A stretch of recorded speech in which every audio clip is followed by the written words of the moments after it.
Hey everyone, it is 7:02. I'm hearing a bit of an echo from someone. Are we good now? Okay.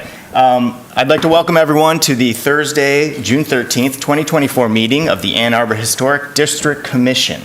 This meeting is being held in person and electronically via Zoom. We intend to conduct this hybrid meeting similarly to an in-person meeting. However, please be patient if there are technical issues. We do have some new tech here today, so let's just hope it all goes just fine. Okay, members of the public who would like to comment on hearings or other matters may do so in person or virtually.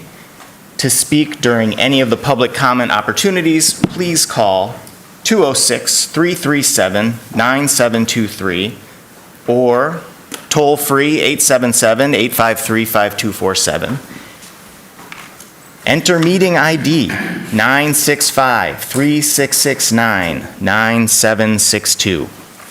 This information is also available on the published agenda, in the public notices section of the city website, and on the broadcast of this meeting on CTN.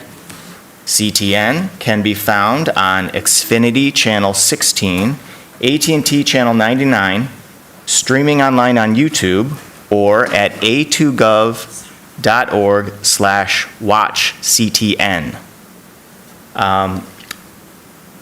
Did Brittany just leave? Yeah, okay. Well, we'll do the intros in a sec then. Let's go to the roll call. Ms. Thatcher, please. Commissioner Smith. Present. Commissioner Rockwell. Here. Commissioner Ross. Present. Commissioner Calderon. Here. Commissioner Fortner. Commissioner Kaplan. We are expecting Commissioner Kaplan, but remember, if he doesn't show up before you vote, a tied vote is a failed vote. You need 3 out of 4 to pass a motion. Thank you. Okay. Thank you, Ms. Thatcher. So now we'll go on to approval of the agenda. So everyone take a look at it, or maybe you have already. Does anyone have any changes to the agenda? No. Okay. Seeing none, the agenda is approved without comment. Okay, we have some new staff with us today, and I'd like them to please introduce themselves and just say a little bit about yourself, and welcome to the team.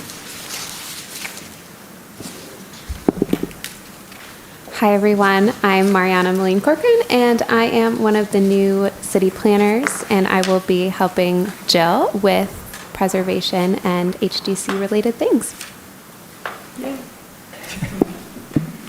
Good evening, everybody. My name is Brittany Alexander, and I'm the new administrative assistant for the planning department. Thank you, Mariana and Brittany. Welcome to the team. It's great to have you both. Okay, now we'll move on to public comment. This is an opportunity for persons to speak for up to 3 minutes about an issue that is not listed as a public hearing on this agenda. To comment on such other preservation matters, please approach the podium now or join the meeting using the information displayed on the agenda and the video feed. Do we have anyone? No one is raising their hand. Great. If someone is there and they want to raise their hand, it's pressing *9 on your phone is what raises your hand. We'll just give that a second, but I don't want anyone to be left out of there. But if no one's raising their hand now, I think we can move on and close the public hearing and move on to unfinished business. And we do have unfinished business from our last meeting. It's E1, 1201 Gardner Ave. And now we'll get the staff report. This is the Robert and Irma Hayden House. It is a single resource historic district, which is kind of unique for us. The applicants were here 2 months ago. If you'll recall, we did not have a May HDC meeting. They got tabled in April, and so they are back here today. There should be a memo in your packets describing small changes to the application to address the commission's concerns. I'll show you a few HDC review committee photos. Here on the left, you can see an original window opening on the far wall straight in, and the door is on the right, which is the south side of the house. The goal of the project is to take that door that's on the south side of the house and turn it 90 degrees, and then remove some of that breezeway that's behind it, some of the inset there for the door. Not sure what's going on in this photo, but I think that there used to be the shingle siding that you see on the rest of the house over this garage wall. Looks like they may be framing something here, a doorway into the garage. Looks like they've gotten a little bit ahead of themselves since they didn't have HDC approval for this work, but this is where it stands right now. This is a photo from the street. The plan is to not only swing the door 90 degrees so that you would see it facing you here. It would be inset, I believe it's 12 inches. When we get the applicant and the builder out of the Zoom room in a minute or two, they can tell us, they can confirm whether or not that's right. I saw conflicting measurements on the plan. One said 12 inches, one said something else. Yeah. Just another side of the house. Just to give you some idea of what you would see from the sidewalk. All right, and the revised drawings, these are the existing elevations, same as last time. You can see the little window here. Existing door, and that's the existing window. That's an old window in an original opening. There was a window here on the side that is no longer there. It's been already removed as part of this construction. We saw in the last application, last visit to the HDC, that was not an original window and not an original frame, so probably just one added to get a little more light into the house at some point. And here's the plan. So the door comes out and there's just an opening here. On the interior, they're going to take out this short wall that defined the end of the breezeway and just get rid of it, because now this would all be interior space. That would give them a lot more room to work with in their kitchen. And here you can see where the door is. It's right here. It would swing in. So this is a 12-inch threshold here. So it's right now, it's one step up, and then one more step would be into the house. If you look at the door framing detail here, this is where that 12-inch measurement comes from. They're showing 12 inches from end of existing slab. There's a dimension on here, 64.7, that doesn't really work. It doesn't equate, if that's inches, it doesn't really work, because then you'd have a 17-inch step there. But this one is pretty clearly labeled that it should be 12 inches. Proposed door, can't really see that it's inset there. They would be reusing the door that they have right now in the back of the house, which is a modern door. And then this is a 3D rendering that they had drawn up. I think it's a little misleading because this looks more like it's a couple of feet and not like a foot or a foot and a half. But it does show that there's one step up from the sidewalk and then another step up to the door. Couple of survey photos. They're also doing some work on the front of the house. It's not part of this application, but they failed a sewer line inspection and had to pull up this slab in the front that's a patio. That'll be a staff approval to put it all back together again. And this is a pretty good survey photo showing that little window in the back that is no longer there. It's just plywooded over. And where the edge of the current door is. All right, I already went over the standards and guidelines last month, so I'm not going to read through them all again, but it is standards 1, 5, 9 that best apply. And I will go over a couple of them. It's recommended to design additional means of access that are compatible with the historic building and its setting. And it's recommended to design and install additional entrances or porches when required for the new use in a manner that preserves the historic character of the building. The work is limited to non-character defining elevations. Also, it should not diminish the building's architectural character by modifying or installing a new entrance. So that's really all I've got for this. And I will leave this now and let the applicants back into the Zoom. My apologies, Bernard, and soon I should have done that first. Were they listening to that, though, or were they not in the? They should have been able to see it. They were seeing it, Yeah, okay, good. yeah. And hearing I it. hope so. We'll ask them. Okay. Should I move on to the review committee report here, or is there something else Sure, on the go staff ahead. report? Go Okay, ahead, I like very it. good. And we do have Steve here. Hi, Steve. Hey, Welcome. sorry. No problem. Glad you're here, because we're getting to the review committee report for this first item, and we've got Commissioners Calderon and Kaplan were on the review committee, so would you please give us your report? Sure. There really wasn't a change at the site from what we saw on our first night of the property. The discussion that we had when they first were before us centered largely on creating a hyphen or some sort of better articulation between the garage and the house. The way they were proposing to have the door mounted flush was a problem. So the change in this drawing, as I see it, to push that back a foot to give us that articulation. It's hard. I mean, you can't see that on site, and I'm looking at the drawing, and I think that would do it.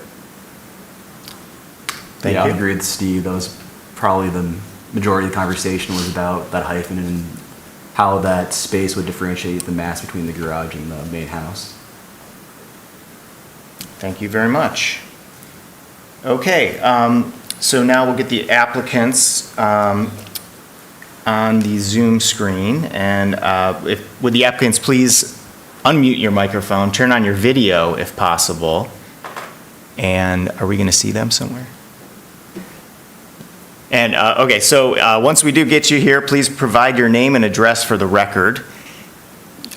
You've got up to 5 minutes to speak, and we raised a few questions here, so if you could please respond to those and give us any comments you have regarding what you've heard so far, please.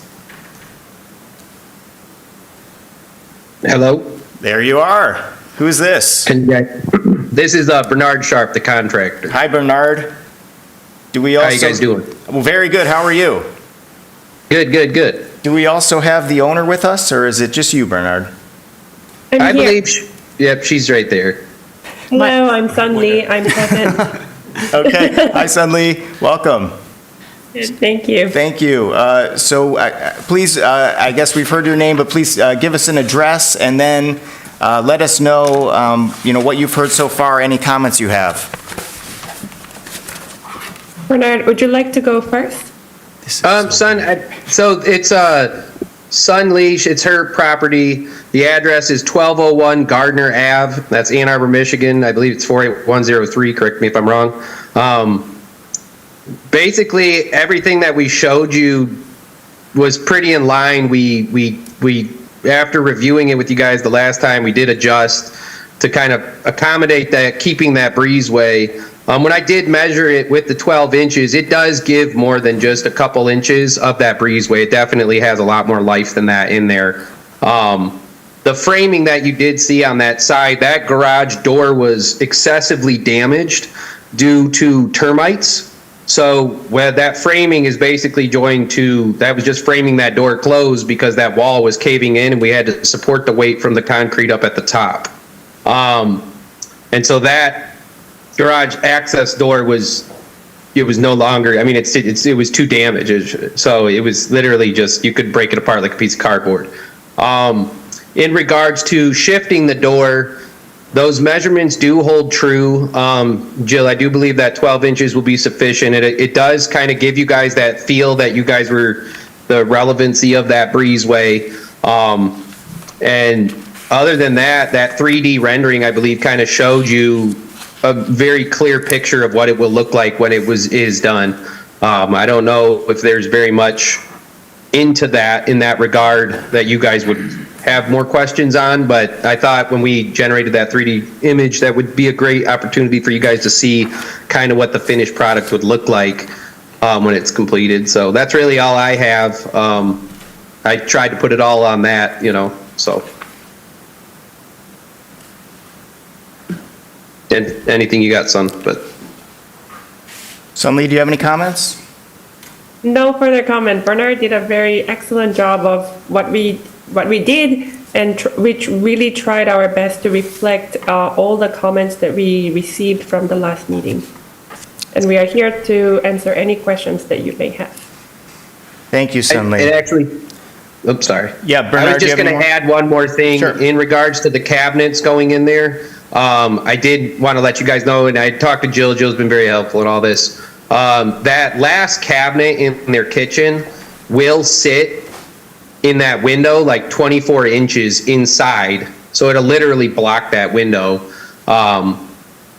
from the inside where the last cabinet sits. So I just kind of wanted to, not that window, because that looks right, or was right into the bathroom, which that bathroom is still staying a bathroom except that, but the window that is there now in that breezeway, the inside of the cabinet design, the cabinet will sit in 24 inches into that window from the existing window. So I just thought I'd bring that up as just a visualization to add to that. Bernard, I have a question for you. It seemed like for some of us, when we were looking at the rendering, we just couldn't imagine that it was drawn at a 12-inch step. And so can we just get the rendering up? And can you just maybe talk us through what are we seeing here that it is just appearing that the door, that looks like more of like a 3-foot landing to me. If you look, if the riser is like a foot, well, if the riser is 7 inches, then it just looks odd to some of us up here. What are we looking at? Are we looking at something that's maybe not what's going to be? Yeah, so basically what you have right now is that door is basically just turning, right? So where that back window is, if you go back to the original, where it is right now, where the far window is going Sure. into the kitchen, you're basically just turning that door to where that window is now your door, and it's inset to be at the edge of where that wall was removed, so it's inset kind of where the bathroom bump out comes in, right? So you're just turning that door essentially, so that gives that extra space in the kitchen for their cabinets to fall on the inside. That rendering, that your breezeway initially was that exact same thing, except that step was to the right. So it was where the door is now, it was that. So when they got overzealous, my guys, it got elevated, so that's going to go down regardless back to the original concrete landing. But that height change in regards to the step that you're talking about, that was the exact same as it was before, except that door was not sitting where it is in that picture. It was sitting on the other side, if that makes sense, where it was where it is now. But it still had a step. Sorry, that's what the breezeway was, right? So to me, that looks exactly like what it was minus the window in the back. If that makes any sense. I don't know, could I be more? I didn't Clear, quite I- follow all that, I'll be honest. But I guess just the biggest question to kind of let us know exactly what your proposal is in that breezeway, when I walk up to the breezeway, I take one step up and I'm on concrete. Correct, the existing Yes, the concrete. existing that was there concrete. before for the breezeway. Okay, and so my foot is on the concrete. When I look down at my foot, am I looking at about 12 inches of concrete? No, it's more than that. Okay. I would say it's about 24 inches. Okay. You're about closer to 3 feet of that breezeway would still be existent. Okay. It's a big breezeway, so. Okay, and you're so then still going to get a significant amount of breezeway. Okay, so I have about 3 feet there, and then I step up another riser as I open the door that's an in-swinging door, and now I'm inside. Is that Into the described? kitchen. Yes, right into the kitchen, and there's some cabinets right there. Okay, I think that what we saw on the plan then was it didn't look like 2 or 3 feet to us on the plan, and so that helps us, although we don't have something, I guess, in writing in this proposal that says that exactly, so we'll have to deal with that maybe later in the motion, perhaps. Does anyone else, any other commissioners have a question for the applicant at this point? Yeah, I do. great. So if indeed there's going to be a landing that's 3 Yeah, feet deep. sounds like 2 or 3 feet deep, yep. Let's say 3. So the walls then in this still kind of existing breezeway, what type of cladding are you guys going to add to those walls? Do we have a photo Some of that? material. It's going to be, The existing? it'll be restored the same way with the cedar shake that's existing, the same style. Cedar shake is very easy to restore it back. I've even kept stacks of the pieces, and then it will just continue on. And where the cedar shake is, like on the outside, we can put that right back on. All of that's going to look the exact same, just painted the color that the house is painted. Okay, so this is a good picture here. So that new door, is it going to be where the former doorway has been kind of framed in? Is the new door going to be pushed right to the west of it? Directly to the, like where? It probably will be right around there. Yeah. Yeah, it'll probably hit that middle stud. That's what I'm saying. From that middle stud to the edge of that is a significant amount of the Okay. breezeway. The gain on the inside is very minimal, but doing it that way, but it definitely allows for that cabinet space in the kitchen for functionality for them that really, if I was living there too, that would make sense. But I think it hit that middle stud when I was looking at it. When I did the drawing there, I had him kind of do it quick, and I kind of just threw out that measurement, but that's pretty accurate to turning that door the 180 degrees to where it would land. So where it's lap siding, I don't know if this is wood or whatever it is, right at this wall that we're looking at. So are you going to remove that lap siding and like what, how? No, we'll just continue that on, and then that had that cedar on it as well. Okay. And then the ceiling, is it going to be like a beadboard? What's going to happen? Yeah, that was lap as well. The ceiling was like 1/4-inch lap, but that was that was painted white. And then it had a light, which the existing wiring is still there. And that light fixture I believe that's still there as well too. Okay, thank you. Any other questions here? We good? Okay. All right. Okay, thank you both. We'll get back to you in a moment, but now we're going to move on to the public hearing for this item. So the public hearing is open now for 1201 Gardner Ave. Public comment may be made in person or by joining the meeting using the information displayed on the agenda and the video feed. To electronically raise your hand if you'd like to speak, please hit *9 or approach the podium. Do we have anyone for public comment for this? Okay, very good. I will now, let's close the public comment, and I would ask if any commissioner would like to make a motion on this item.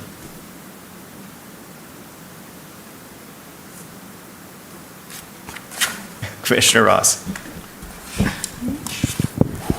I move that the commission issue a certificate of appropriateness for the application at 1201 Gardner Avenue, a contributing property in the Robert and Irma Hayden House Historic District, to relocate a rear door opening near the garage into a new exterior wall with a new door. The proposed work is compatible in exterior design, arrangement, texture, material, and relationship to the rest of the building in the surrounding area.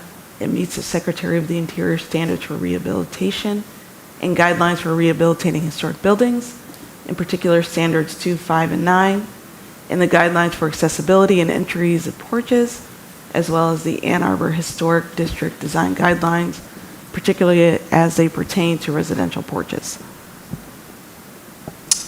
Second. Very good. That was moved by Commissioner Ross and seconded by Commissioner Calderon. Is there any discussion on the motion? I have and this is a question more for staff and Yeah. just for general thoughts. So I know that, and I guess I'm still kind of stuck on this front porch, having been on the committee for the designation of this district, and, really appreciating the house and the history of this property. So I know the front porch is coming for a staff approval. So I would ask Ms. Thatcher, so is the design of the front porch, is it going to be an exact restoration, or are they like raising the railings for code reasons, or are they, what's the? I don't know yet because I haven't seen any proposal on it yet. Got you. Part of the railing they were able to salvage, part of it they were not, and they were going to Okay. get a new work to match the old. My guess is that it will be fine for it to just go back the way it is. Okay. And if they said they want to change anything about the layout or the appearance of that front porch, then it would come to the HDC for review. Okay.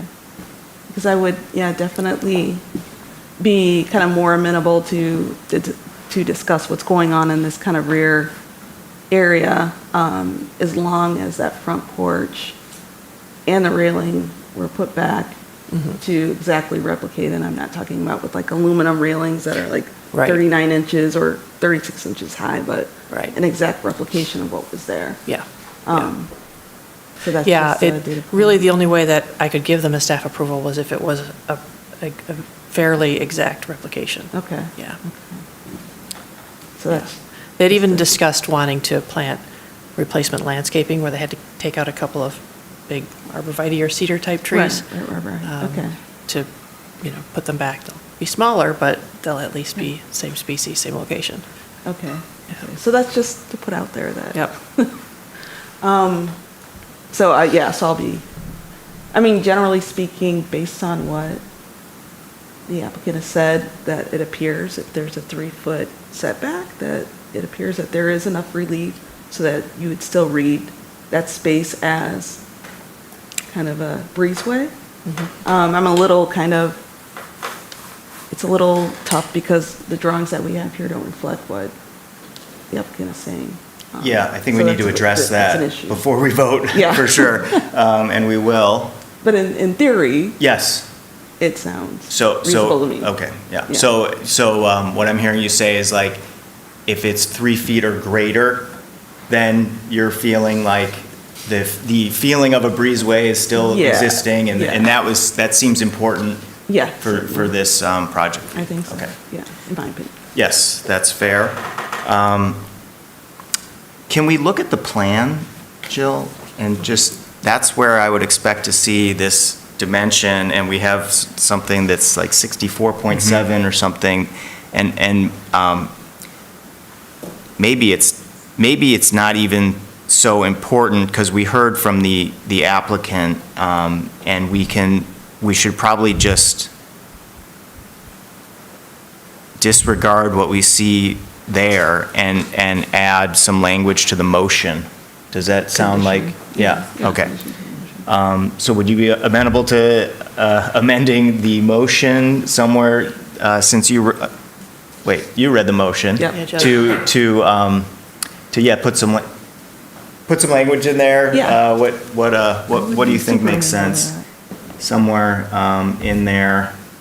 Just with the condition that the landing is essentially 3 foot, at least 3 foot. Yeah.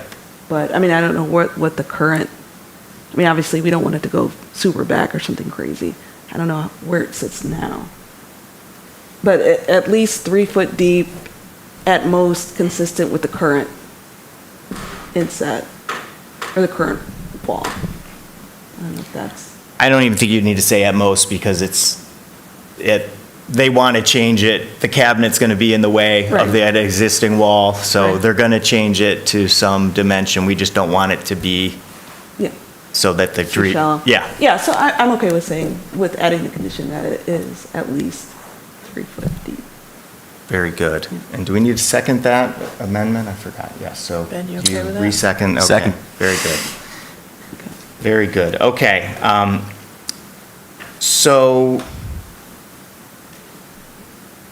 I just want to be clear. I have a question for staff before we vote. I don't know if there's going to be more discussion, but just for this one project, there's a different period of significance than all of the other projects that we have. And so when I hear things like, okay, well, the window wasn't whatever, we moved the window, okay, so, but in this case, what are we talking about, and is it different for this one house, and does the owner understand it, and does the person doing the work understand that this house is different than, and I mean, I'm so used to what every other project is, so Yeah. this is confusing, I think, for all of us. Yeah, that's an excellent point, and a good reminder that this is a single resource district, and the period of significance is the time during which Robert and Irma Hayden lived in the house.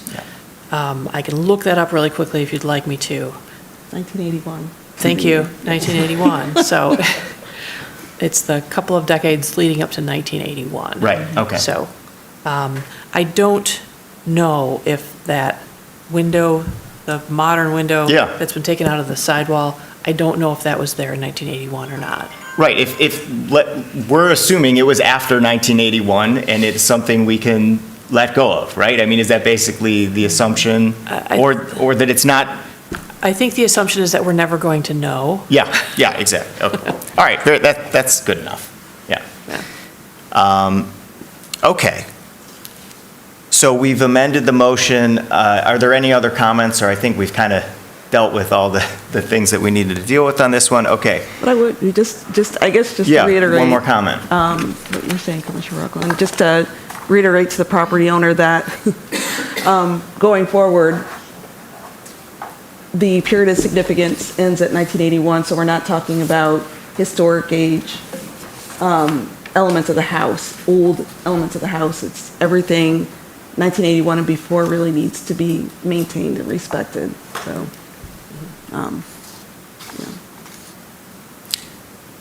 Thank you, Commissioner Ross. Okay, let's go to a vote. All those in favor of the motion, please say yes. Yes. All those opposed, please say no. The motion carried. Your application has been approved. Please note that you must apply for any required permits from the city before beginning your project. Okay, thank you, Bernard and Sunli. Thank you. Thank you. Take care. So are we going to see the Zoom participants I'm if assuming we're available? or- not. It's looking like we're not. Okay. At least we're not We're going to tonight. hear them from Yeah. above. I mean, since the city council usually hears them and doesn't Yeah. see them. Okay. So That'll be I think different. that's what's happening tonight. Yeah, that's what's happening tonight. Maybe future meetings, will we'll make see the Zoom inquiries, participants. but- It's yeah. nice to see them, I got to say. It is. We can see them down here, but we Oh. couldn't make everyone see them. So, Interesting, okay. Yeah. Can we hear them, can you guys hear them in speakers back there? Okay, so this speaker's just really loud, and it's like, Yeah. okay, yes, okay. Let's move on to our new business. It's F1, 516 Fifth Street. Ms. Thatcher, the staff report, please. 516 Fifth Street is in the Old West Side Historic District. It's a two-story frame house with wood siding, a gable roof, and a covered enclosed porch on the street-facing east elevation. House is first listed in the 1898 city directory with W.D. Liked as the occupant, but it may have been present earlier.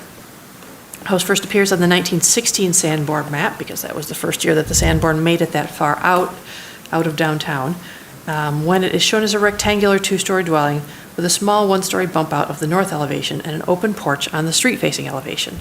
The same footprint and configuration are shown on the 1948 map, so there were no major structural changes during the period of significance. Post-1945, a garage was constructed near the northwest corner of the house, and an L-shaped one-story addition was built along the west elevation and the south elevation at the rear of the building. Both feature similar wood siding and asphalt roof shingles to the original house. Hardscaping was also added to the backyard. This house is on the west side of 5th Street, south of West Jefferson and north of West Madison, and the applicant is seeking HDC approval to add a 242-square-foot rear addition off the west elevation of the house behind an existing post-1944 rear addition. The applicant also proposes building a screened porch at the rear of the building. All right, so here we are in the beautiful Old West Side. Here's a rear of the back of the house. Ben managed Commissioner Calderon to get in most of the In every photos photo. today. It's an art. Funny the way that works. Here's the back of the house. This is a wraparound addition that is modern, outside of the period of significance. And there's a little porch that goes up back here. This will make more sense in a sec when I get to the drawings. You can see that there's a pair of double French doors here leading out onto a very shallow deck and then stairs down to the backyard. The new addition would run parallel to the garage that you see in the left of this photo and cover about half the width of the back of the house, and then a screen porch would cover the other side of the back of the house. So this is an existing plan view. This is the wraparound addition that I was just telling you about. And here's the garage back on the side of the house. I think I've got a Sanborn here in a second. Yeah, here's the Sanborn. You'll notice full width front porch, just a little bump out on the north side, which is here. So the original house stopped around here, or maybe even here. So pretty much all this stuff behind it is addition. So when you saw that photo of the back of the house, that two-story piece was also a modern addition. The proposal is to add an accessible first floor bedroom with a small bathroom that doesn't require climbing stairs to get up to, and a screen room off of that on its own new deck.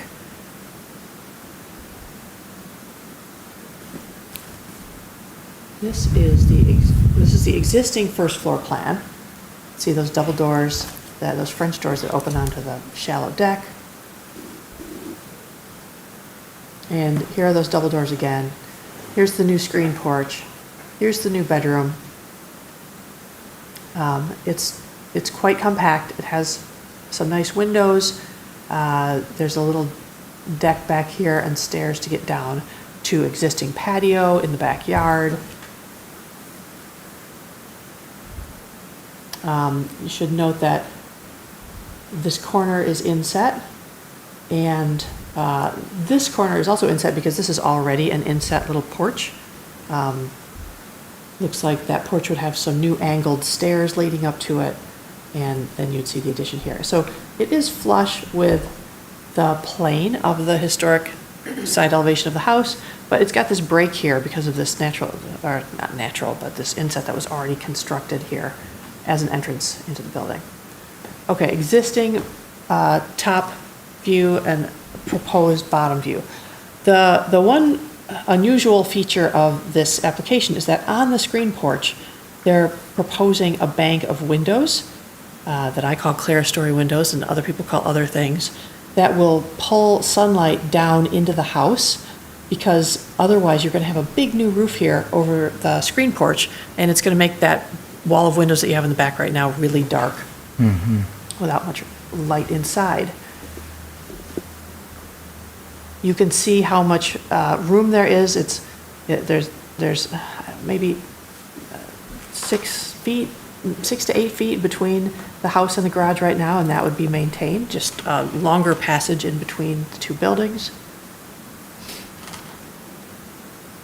This is modern addition here, and now you can see the screen room and the addition behind it. It's very, very low pitch roof. This is the window bank popping up. This isn't a historic roof, but It's still nice that it's separated and very reversible, and it just doesn't compete, or it doesn't have to be built into the house back there. It's just sort of perched on the top. And nobody will be able to see that. It's so far behind the house, and there are other things, and it's inset, that I'm really not concerned about that. Here's the north side elevation, lap siding, several smallish windows. Here's that side porch that I was talking about. This is a little indent, a little alcove. So it'll still be used as such. And there's a section drawing showing how that light will get into the house through those windows. A couple of photos from the application.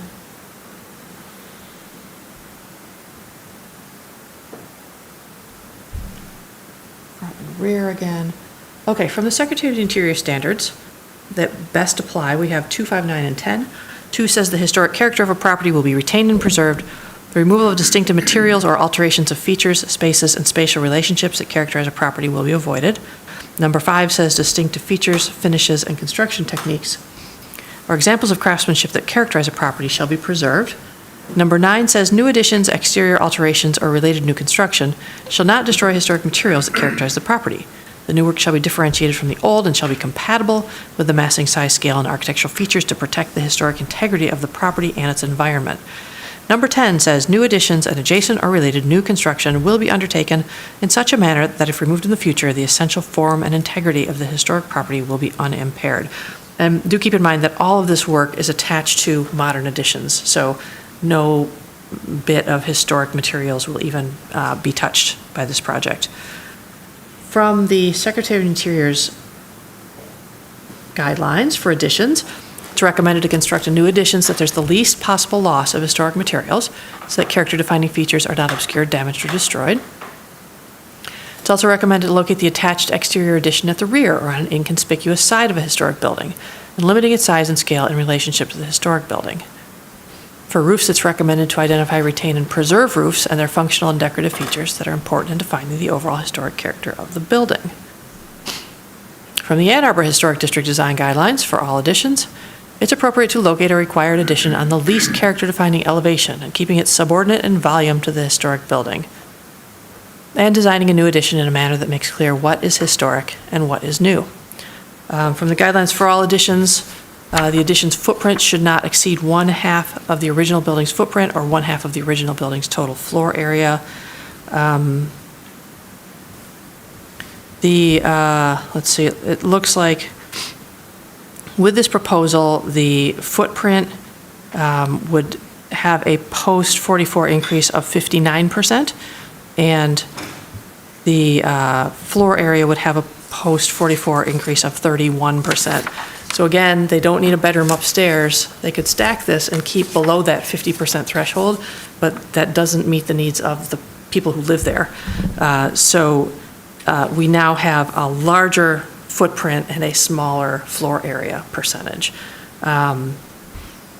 Given the reason for this, to have a place, to have a bedroom with no stairs to get up to it, I think is definitely worthy of talking about. We're still under 60% here on our footprint, and it's in the backyard, and it's on a deep lot. Always important to keep the particulars of this application in mind when considering, deviating from the guidelines, but that's why they're guidelines. They're not rules, they're guidelines. The cladding will be cement board with 4.5-inch exposure on all elevations that matches the wood siding. And windows are awning and casement. They're wood with vinyl cladding. Go back up to some pictures. 2 new screen doors would be installed on the proposed porch. New door and window casing will be wood. And stair landings, treads, and risers will be composite or cedar. And that's, I think, totally acceptable on a rear deck or entry. And staff does recommend approval of the application. The addition is discreet, small, and as inconspicuous as possible, while still being able to provide adequate space to accommodate the family's needs. That's it. Thank you. Thank you very much, Ms. Thatcher. Now we will move on to the Review Committee report. Commissioners Calderon and Kaplan were on the Review Committee. Can we have your report, please? Sure, I do agree with Jill said. It was a very large backyard, especially in the summertime. There's a ton of vegetation on the west side of the yard, making that making the sunroom addition almost invisible.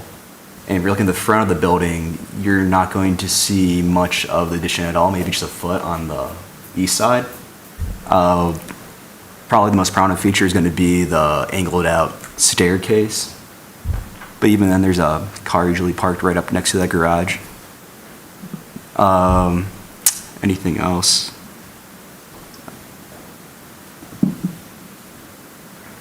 I think that's about it. Yeah, on paper, it looked fine to me. The only concern I had before going on site was how it might fit on the lot, and then once we were in the backyard, that concern was totally removed. It's a nice deep lot. We took pains to sort of stand in the places in the yard where the building would then come to an end, and just sort of see how much space is left, and it fits just fine in that site. Okay, thank you very much. Okay, would the applicant please approach the podium, provide your name and address for the record, thank you, and let us know if you have anything to add to the staff report or any questions you heard, you can respond to them, thank you. I'm Mark Reuter with Reuter Associates Architects. I'm here with Monica Reynolds, the owner, and she'd just like to make a small statement about why we're doing this. Yeah. Hello. My husband and I live at 516. My husband, Andy, is blind and has been for many, many years. And recently, unfortunately, he has developed a degenerative brain condition. And I have a lot of concerns about having him use an upstairs bedroom. As you've probably seen in many of these homes, the stairs are almost like a ladder. And the treads are very narrow. It would be a real game changer to not have to worry about him going up and down the stairs and, following him, worrying that he's going to fall back on me. An addition of a bedroom and bath on the first floor, I think would be, a big improvement to the house, especially for us, and especially as time goes on to allow us to remain in the house because his condition is going to deteriorate. The screen porch, too, is something that would, if you notice from the pictures, I'm not sure why the previous owners built the porch that they did, but it is very dangerous because you think, oh, I'm coming out to a porch, but really you only can take about 2 steps before there is a series of stairs, and the porch is also very wide, so walking down the middle of it, there's nothing to hold on to, so that's something we would also like to see happen at that house. Thank you. Excuse me. Sorry, Mark. I just like to make a comment about the clear story light feature or something. It's been my experience over many, many years to do this kind of thing where you build a porch or something over a very nice light-filled room and suddenly it gets very dark. And we've tried before with skylights to make that work. Skylights, even though they're large, just don't seem to do it. You really need to get that glance of the sky as you're looking out the window to look up, to see the tops of the trees, to see the sky, to see birds and so on. So that's why we've done this, and I'd like to do it some more. The other thing is that the size of the addition is such that we've made the bathroom, it doesn't meet ADA standards in terms of what modern standards are, but it comes as close to the spirit of that as we can. And the bedroom itself is quite small, so even though it exceeds the guidelines, it's about as small as we can do a bedroom, maneuver around the bed, and get in and out of the bathroom. So those are my comments, and I'll be happy to answer any questions. Great. Do we have any questions for the applicant? Okay. While you're up here, could you please, The one thing that caught my eye besides the clear story was the entry stairs from the driveway. They're at an angle. It just immediately caught my eye as something interesting, but I'm sure there was a reason for it. Can you explain Well, the stairs? If you look at the plan, it's Yep. literally the only way that you can get into the building and get a wheelbarrow or access to the backyard through the area between the garage and the new addition. You could kind of see, we couldn't come out with the platform there straight out because that would cut off access to the backyard. Right. And that's kind of how we barely kind of met the code requirements of the width and so on there. But, so it looks that way because of a very functional reason. I see there's like a strong line there, right, where the one baluster comes in. Is that a tread? I'm reading that as a riser, but is that triangular bit That is flush with the rest that of is- the? Well, actually, that is not a riser because that Right, would be- okay. that would be would not meet code at that. So we think that the landing is kind of a multi. Yes, yes, that's correct. edged It's not shape, quite- okay. It's not rendered appropriately there because of a CAD defect. Yes, okay, very good. So that vertical line right there is not anything. The two sides are Yeah. flush, right. Very good, okay. Let me see, and just to be clear there, on that, is that a covered, that's an existing entry? Is it covered Yes, there, or, okay? It's covered, Okay, yes. very good. And then the last question I had was, there is a dashed-in note about a barrier-free ramp, and I just want to ask you, are you requesting approval for a barrier-free ramp as part of this project, or is that just a note on your drawing for someone else, not us, that there's a future for We that? discussed that, I think we discussed it with Jill and Monica. We decided not to ask for Right. approval at Okay. this time, but we wanted to. In fact, Monica has installed a whole row of arborvitae along the driveway there, leaving room between the house and the new trees there for a future ramp to go in. And if it's needed, that ramp would be completely obscured from the neighbors with that new hedge that goes. I just wanted to be sure, because, okay, I do see, there is yeah, okay, so I see it there, that's actually not dashed in. I didn't notice that. There is all the information you would need, I guess, well, We hope to do the first foot with just a grade and not an actual ramp. okay. And then after the landing would be a ramp, either temporary or not. I'm sorry, I asked that question, I didn't notice this on the drawing, so that is, I just saw it dashed in on an elevation, I didn't see it on the plan. I think- So to me, it looks like it is part of the I think proposal. that tiny print there says future. Okay, all right, It's just hard to read on the screen here. okay. And if they decided that they needed a ramp, it would probably be a staff approval if it were located here. Oh, So okay. if any commissioners have a concern about it, certainly now's the time to tell me. But, Very good. yeah, generally ramps are staff approval. Okay. I don't think there are any other questions, so you guys can take your seat. We might call you up in a bit, but we're going to do the public comment right now. So I'll ask that we open the public hearing for this application at 516 5th Street.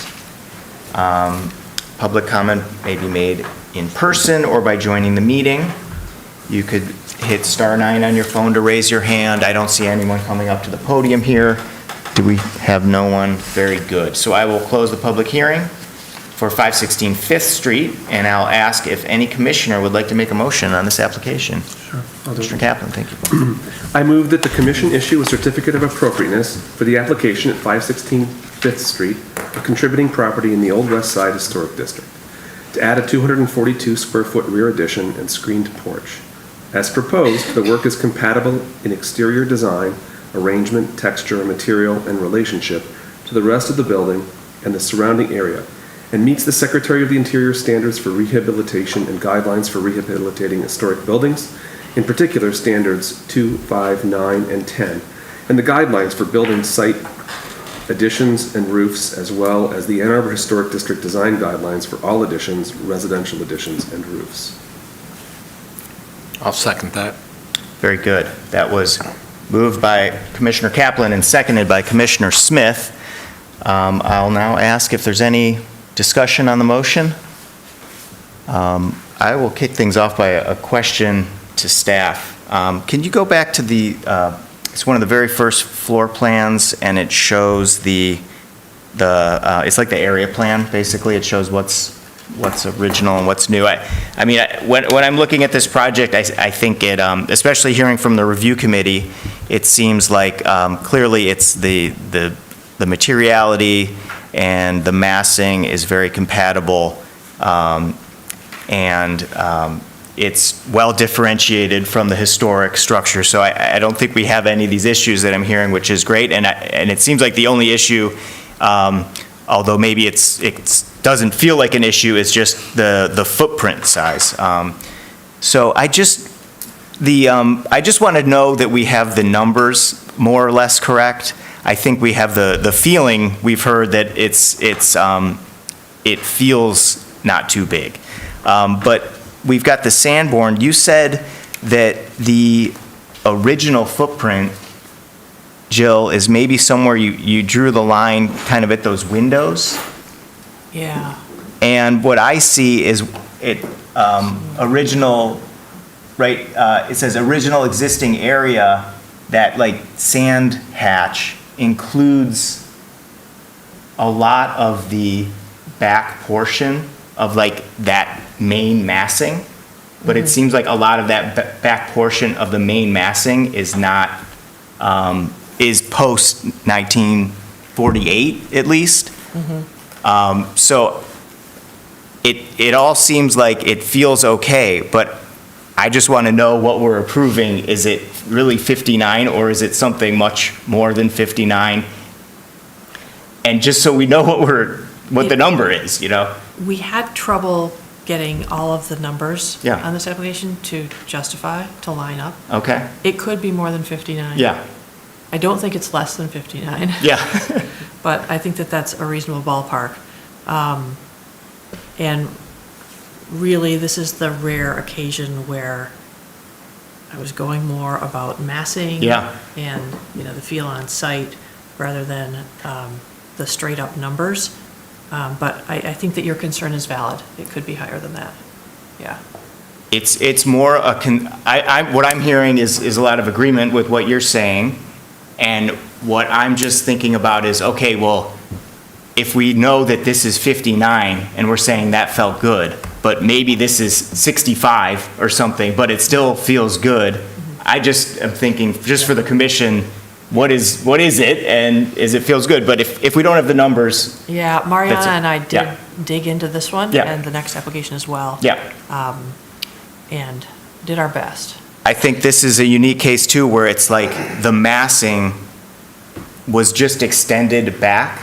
Instead of like feeling like a separate addition or something, it just is the massing extruded back, and it just is an interesting case.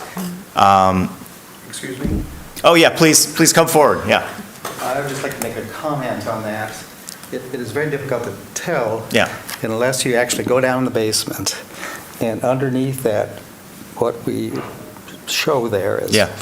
in addition to the original Sanborn footprint, is a rubble Michigan stone basement underneath that.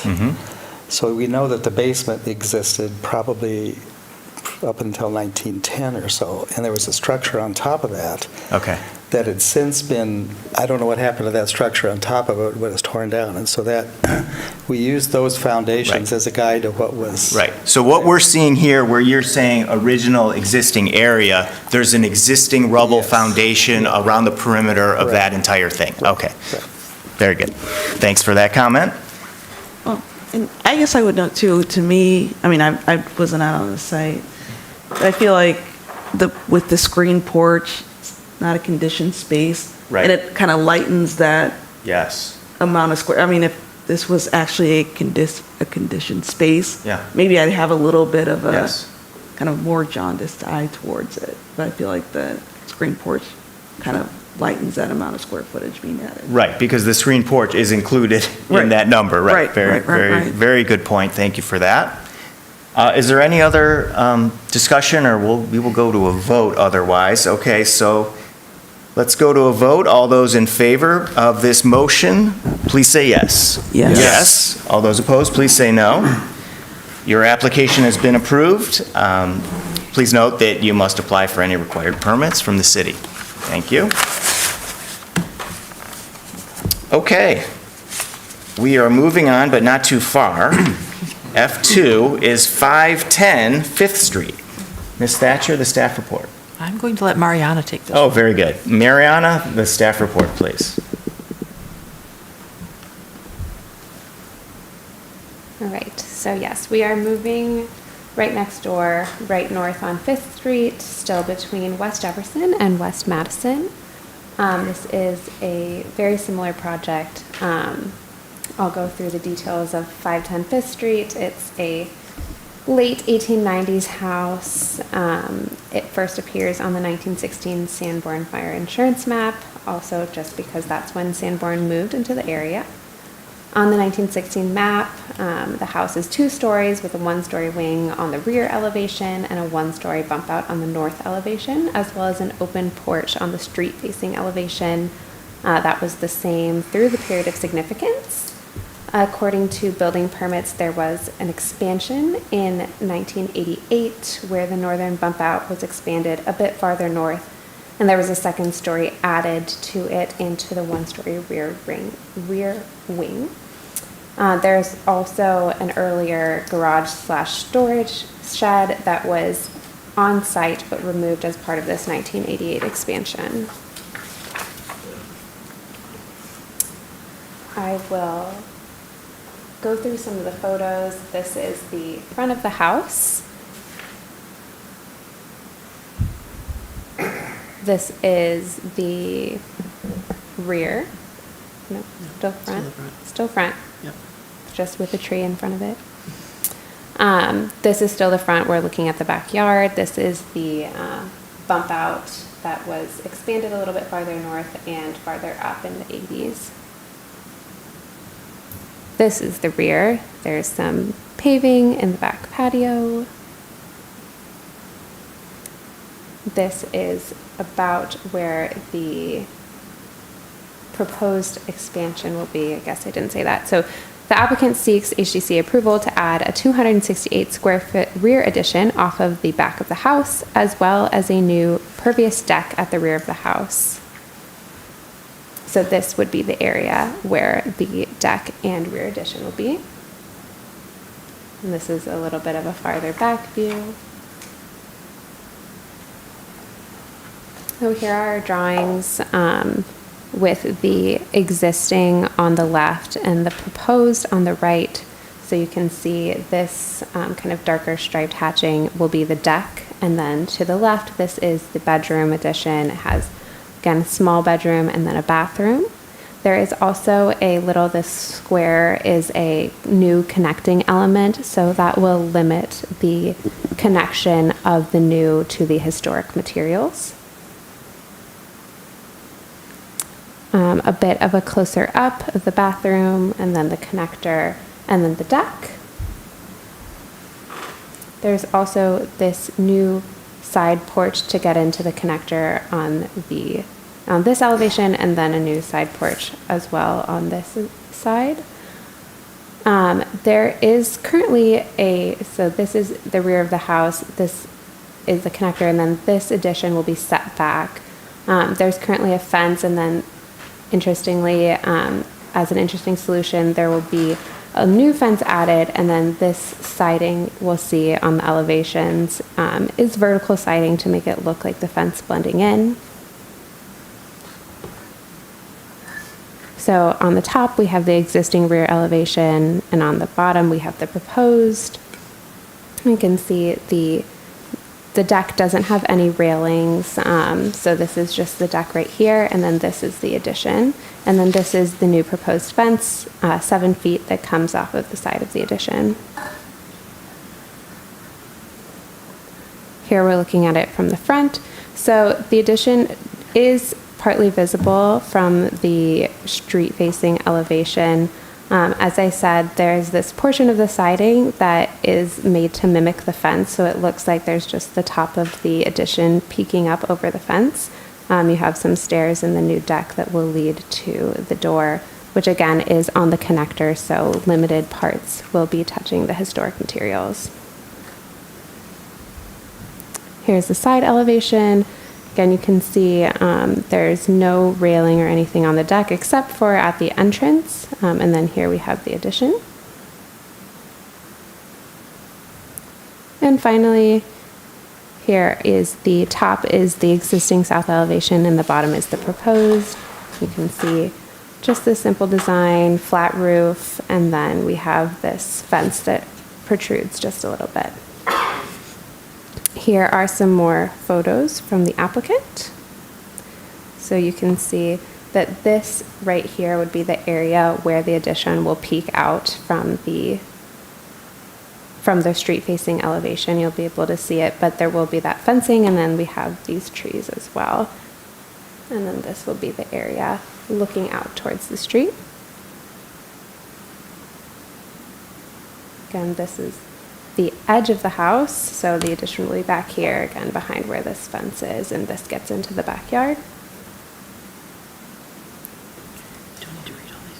Okay, so these are the same standards as they relate to the addition. So these are the ones that Jill read for the previous application, and the guidelines as well. So I'll just go back to the pictures while I finish. So the 268 square foot addition will be situated at the rear of the house, and there will be that connector there. The addition will be 1 story in height compared to the 2-story house. It will be offset and will be slightly extended beyond the south wall plane. However, the applicant has taken steps to make it minimally visible from the street-facing elevation. The street-facing elevation will have that vertical cedar board siding to appear as if it were set behind a fence. The 7-foot garden fence will then extend a little bit farther south. The roof of the proposed addition will be flat. There is also the 280 square foot impervious deck that will be located entirely to the rear of the house that will not be visible. Similarly to the last application, the current house footprint is 940 square feet, and so with this addition, there will be an increase, a post-1945 increase of approximately 54%, and then a post-1945 increase of floor area of approximately 36%. As with the last application, this is because of the need for a barrier-free addition to the back of the house, so no stairs to be able to get to it, rather than putting this on the second floor. The addition will have cement board lap siding with a 4.5-inch exposure, and then there will be the vertical siding on the fence. The windows will be awning or double hung, and they will all be wood with vinyl cladding and will have charcoal aluminum screens. There will be 3-panel sliding door on the north elevation that will lead to the new deck. All new door and window casings will be wood. There will also be the new side stoops on the south and north elevations that will lead to the rear addition and to the new proposed deck. These will have composite wood and cedar board decking, and there'll be cedar balusters and a beveled cedar top rail around the steps. Staff recommends approval, even though the proposed addition will extend the post-1944 footprint above 50%. The addition is discreet, small, and as inconspicuous as possible, while still being able to provide for the needs of the owners. Thank you very much. Mariana, I appreciate it. Okay, so now we'll get the applicant's comments. Would the applicant please approach the podium, provide your name and address for the record, and give us your comments, please. Alana Bed and 510 Fifth Street, neighbors with the previous applicant. I wrote a letter describing the situation, and I don't want to repeat myself, but we've been in the house for many, many years. My children grew up there. We are connected to our neighbors, and we want to stay in the house at all costs. And sadly, my husband has Parkinson's, and his balance deteriorates, I would say, weekly.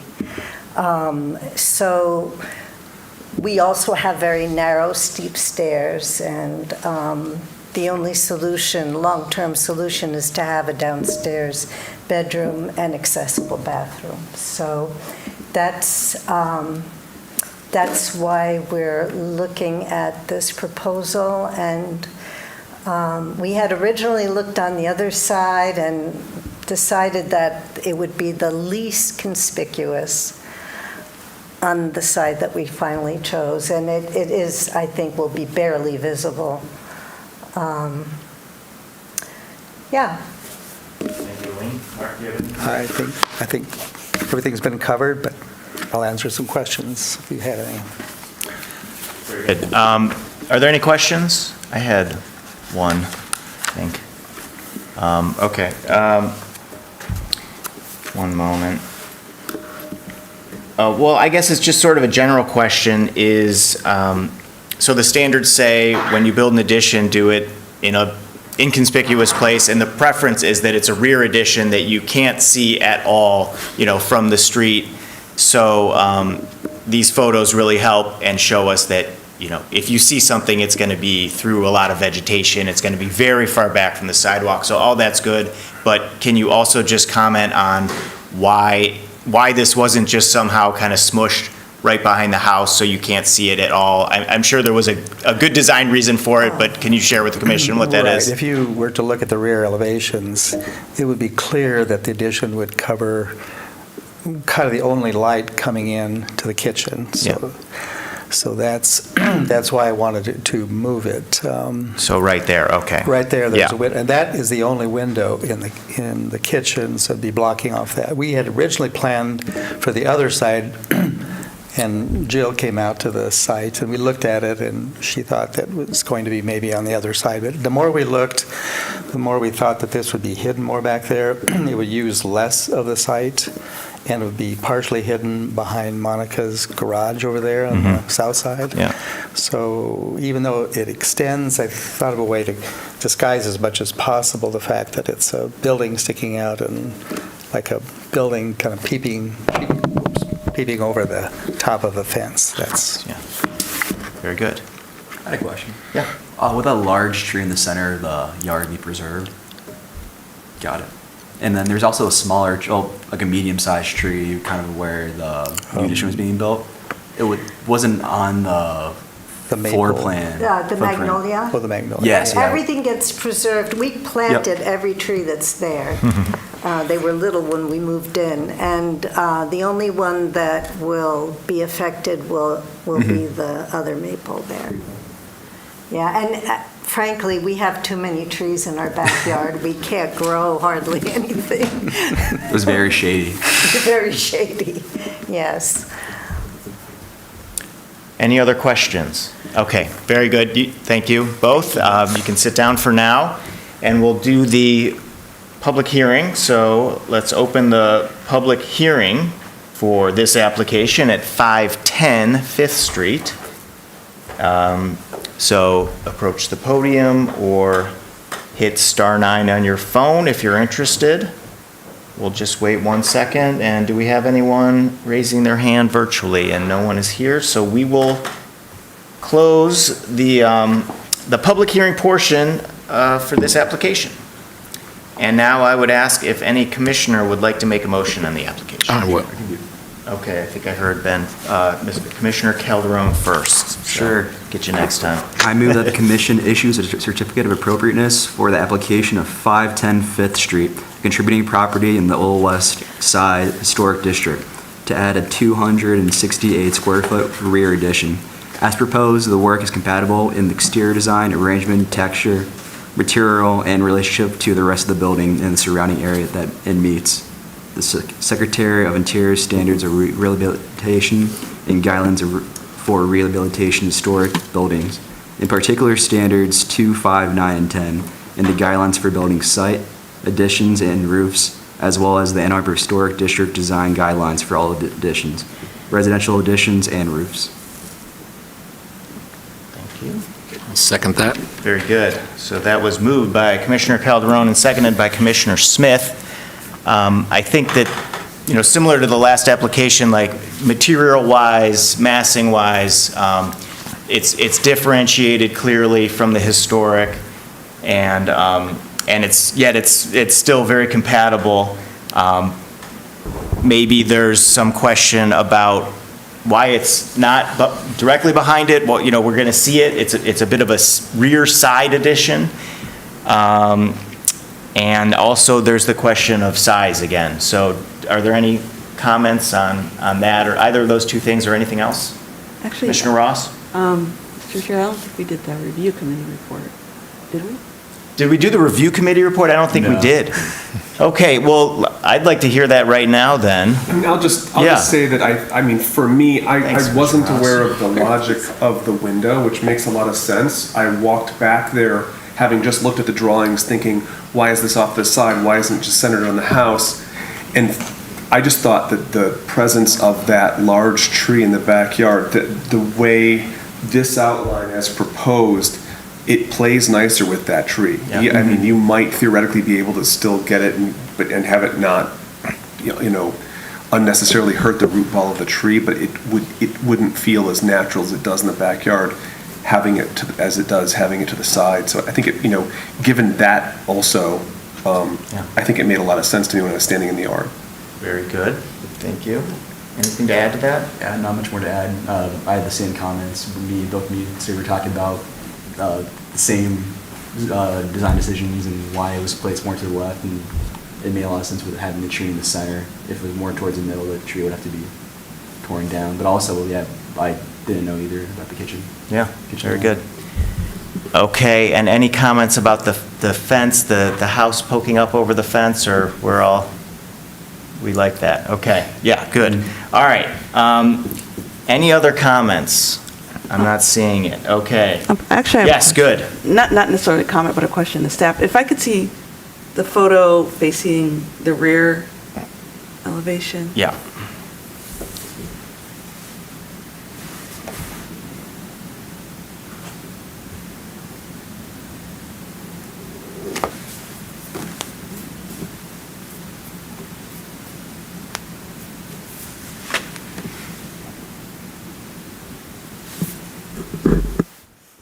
That one right there? Yes. Ms. Thatcher, could you zoom in on? So this is, I so, don't think we can zoom. if possible, okay. I was just trying to, so this two-story, this kind of wing that we're looking at here, that's the original, Yes. with the original window at the first story, window and door? Oh, I don't know if the window is original. The massing is original. Okay.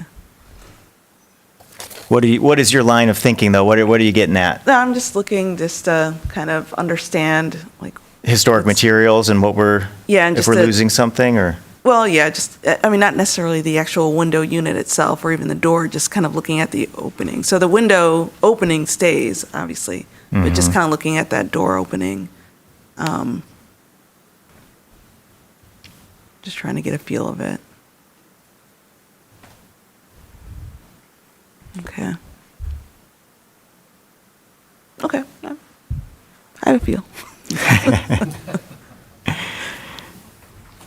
So that maple tree that's there that we were just looking at, is that basically where the edge of the addition is going? Is that what you guys, that tree that's just to the right of Steve, is that where it is basically? We were standing, Ben and I both tried to put ourselves in all of these tours sort of like at the edge of Yeah, the okay. But to be honest, when when I'm looking at the photograph of this, there must be something in the perspective of the lens.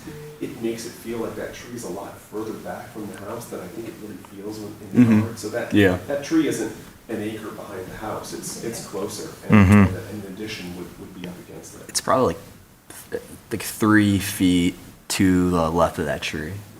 Okay. 2 feet. Like where Steve is standing, more or less? Yep. Okay. Commissioner Ross, anything else? Other questions or comments? Nope. Very good. Okay. Anyone else?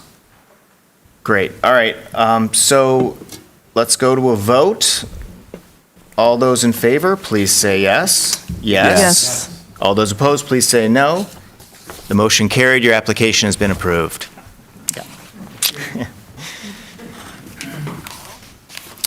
Okay. We will now move off of Fifth Street to hearing F3, 719 West Jefferson.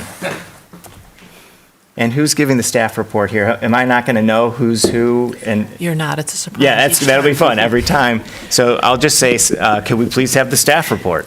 That's good. Yes. So we are at 719 West Jefferson. This brick upright and wing, built in 1927, was first occupied by Roland Steel. The house has an unusual form. The wing is slightly taller than the upright and gives the appearance of 2 separate houses that were joined together.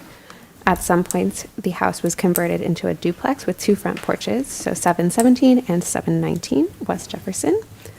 The house has 1/1 and 3/1 windows with stone sills, a wood box bay window on the east elevation, and a brick chimney for each address. The site is at the corner of West Jefferson and 6th Streets. And the applicant seeks HDC approval to remove the asphalt driveway in the backyard and replace it with soil. And then the applicant proposes adding a new gravel driveway along the south and east lot lines.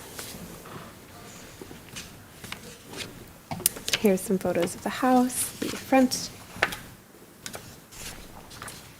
Kind of an angled perspective from the street at the front elevation. Another angle of the front. Then here is the driveway that is being proposed to be removed. It leads to this garage. The garage is historic. It's been there since the 1930s. Another photo of the asphalt, pretty wide. And then here is the backyard as it stands right now. And then the applicant is proposing adding a new gravel driveway, which would run along this east lot line and then this south lot line right here. View of the back of the house. So this area would all become gravel driveway. Here's the plan, a little bit difficult to see at this scale. But here's the house. This is the front elevation. Again, it's on the corner, so this is the side, but still on a street facing. This is where the garage is, and then this is where the current asphalt driveway is. The applicant is proposing this gravel driveway, so along this south lot line, it's about 15 feet wide, and then along this east lot line, it's about 18 feet wide to match the garage. There are no proposed changes to the garage. The garage doors will stay where they are. There's nothing that's going to be added here. So the standards that apply best here are 1, 2, and 10. 1, the property will be used as it was historically or be given a new use that requires minimal change to its distinctive materials, features, spaces, and spatial relationships. 2, the historic character of the property will be retained and preserved. The removal of distinctive materials or alteration of features, spaces, and spatial relationships that characterize a property will be avoided. And 10, new additions and adjacent or related new construction will be undertaken in such a manner that, if removed in the future, the essential form and integrity of the historic property will be unimpaired. The movement of the driveway is very reversible. A couple of the Secretary of Interior guidelines. It's recommended to retain the historic relationship between the building's landscape features and open space. It's not recommended to remove or radically change buildings and their features or site features, which are important in defining the overall historic character of the building. From the Ann Arbor Historic District guidelines, it's appropriate on residential properties to retain and maintain existing historic driveways and curb cuts, including 2-track driveways and green space between the driveway and the house. And then I'll just go back to the pictures. Again, here's the current driveway, and here's where the new driveway is being proposed. As I said, the garage is shown on the 1930s Sanborn Fire insurance maps, so the driveway may have been present earlier. It is present in aerial photos that date back to 1947. It's a very simple and large asphalt driveway in pretty good condition. The applicant proposes removing it and then replacing it with soil in that location. There's no further landscaping that's detailed in the application. As part of this, the existing curb cut will be closed. You can scroll back to a photo. The curb cut that is right about here will be removed, and then a new one will be installed where the gravel driveway is proposed. Staff recommends approval of the application.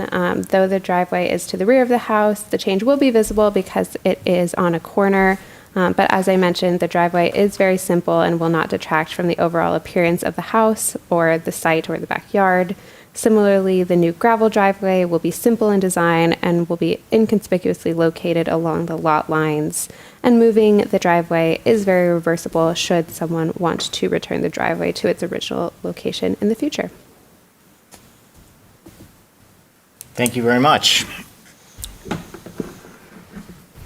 Okay, now let's get the review committee report. So, Commissioner Calderon? Sure. Yeah, the asphalt was, it is a lot of asphalt. In fact, the asphalt is wider than the curb cut. It's probably around 26 feet wide, can easily fit 2 large cars comfortably on it. The idea to move a permeable road to the side, wrapping around, makes sense. It would definitely open up a lot of yard. Thank you. Commissioner Kaplan? I'd support that. I feel like normally we look at lots and we expect the driveway to somehow bracket the usable green space of the yard. This one's odd in that if you don't know that this extra property is part of this parcel, you'd be surprised to hear it. It seems like that everything ends at the edge of the garage and in front of it, all this. So it does seem sort of cut off from the parcel unless you make the change that she's asking. Right. Okay. Thank you. Okay, now we'll go to the applicant comments here. Is the applicant here? Okay, great. So please approach the podium, provide your name and address for the record, and let us know if you have any comments from what you've heard so far. Thank you. Michelle Wiedemann, 19717, West Jefferson, Old West Side. One of the owners. Any comments I do. from what you've heard? First, thanks to the commission for your service. Thanks for staff. We appreciate the site visit and also for getting us quickly on the agenda. We put the application in last month, so thank you. A couple of things. Just to reiterate, it's a corner lot. It's a double lot. One small comment, I think that the listing for the construction of the house in the city records for whatever, probably administrative record for is 1927. We believe the house to be 1880s, and we believe that the garage was probably late 1920s.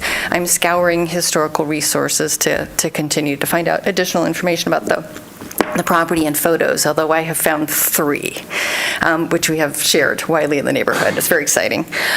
So a couple of aspects about this. It's a corner lot. It's a double lot. We don't know that there was ever anything built. We suspect nothing was ever built on that, essentially, what's an empty, you can see in this image, this empty side lot.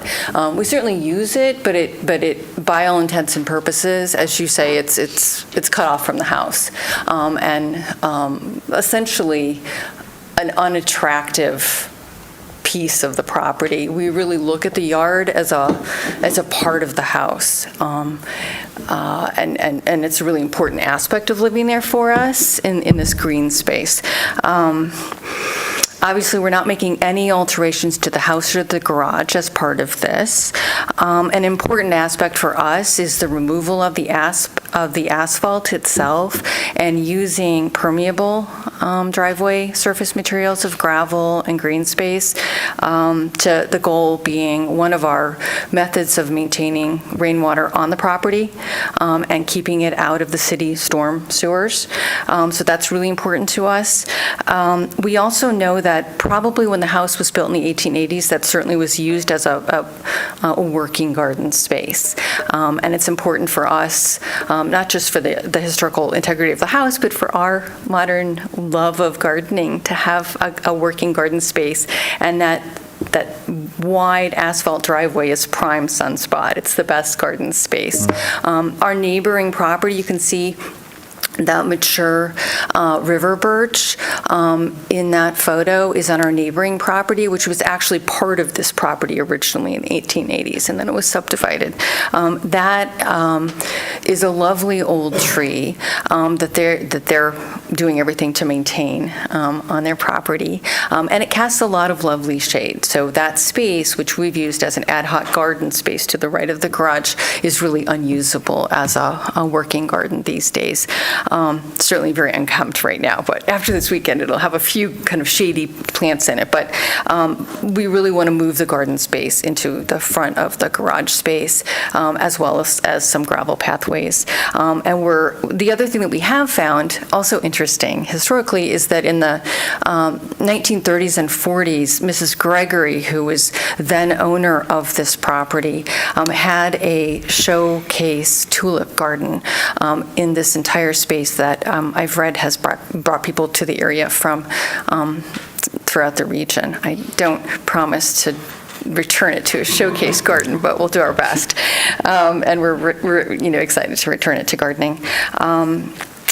And then another important aspect for us is that no trees, either on the park strip or on our property, will be impacted by this. The space we're proposing moving, again, as staff explained, moving the existing driveway south along 6th Street. So the house faces West Jefferson and the driveway accesses along 6th Street. Moving it south a number of feet, there is no existing tree there that will be impacting. We have a maturing river birch on our property that you cannot see. You can see the leaves up in the upper left. So that's important for us to maintain that.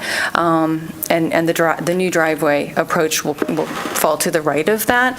And one last point is that once we remove the existing curb cut along the park strip, that may give us space to plant an additional park strip tree there too, because we've planted one, and that's about all we can do on our property right now, but we may be able to tuck a second one in. And otherwise, I'm here for questions. Thank you very much, Michelle. Are there any questions for the applicant? It doesn't look like it, so you can sit down now. We might call you back up, but you're good for now. We will now go open the public hearing for this application at 719 West Jefferson. We don't have anyone approaching the podium here. Oh, hit *9 on your phone if you'd like to talk. Do we have anyone? No one. Good. Okay.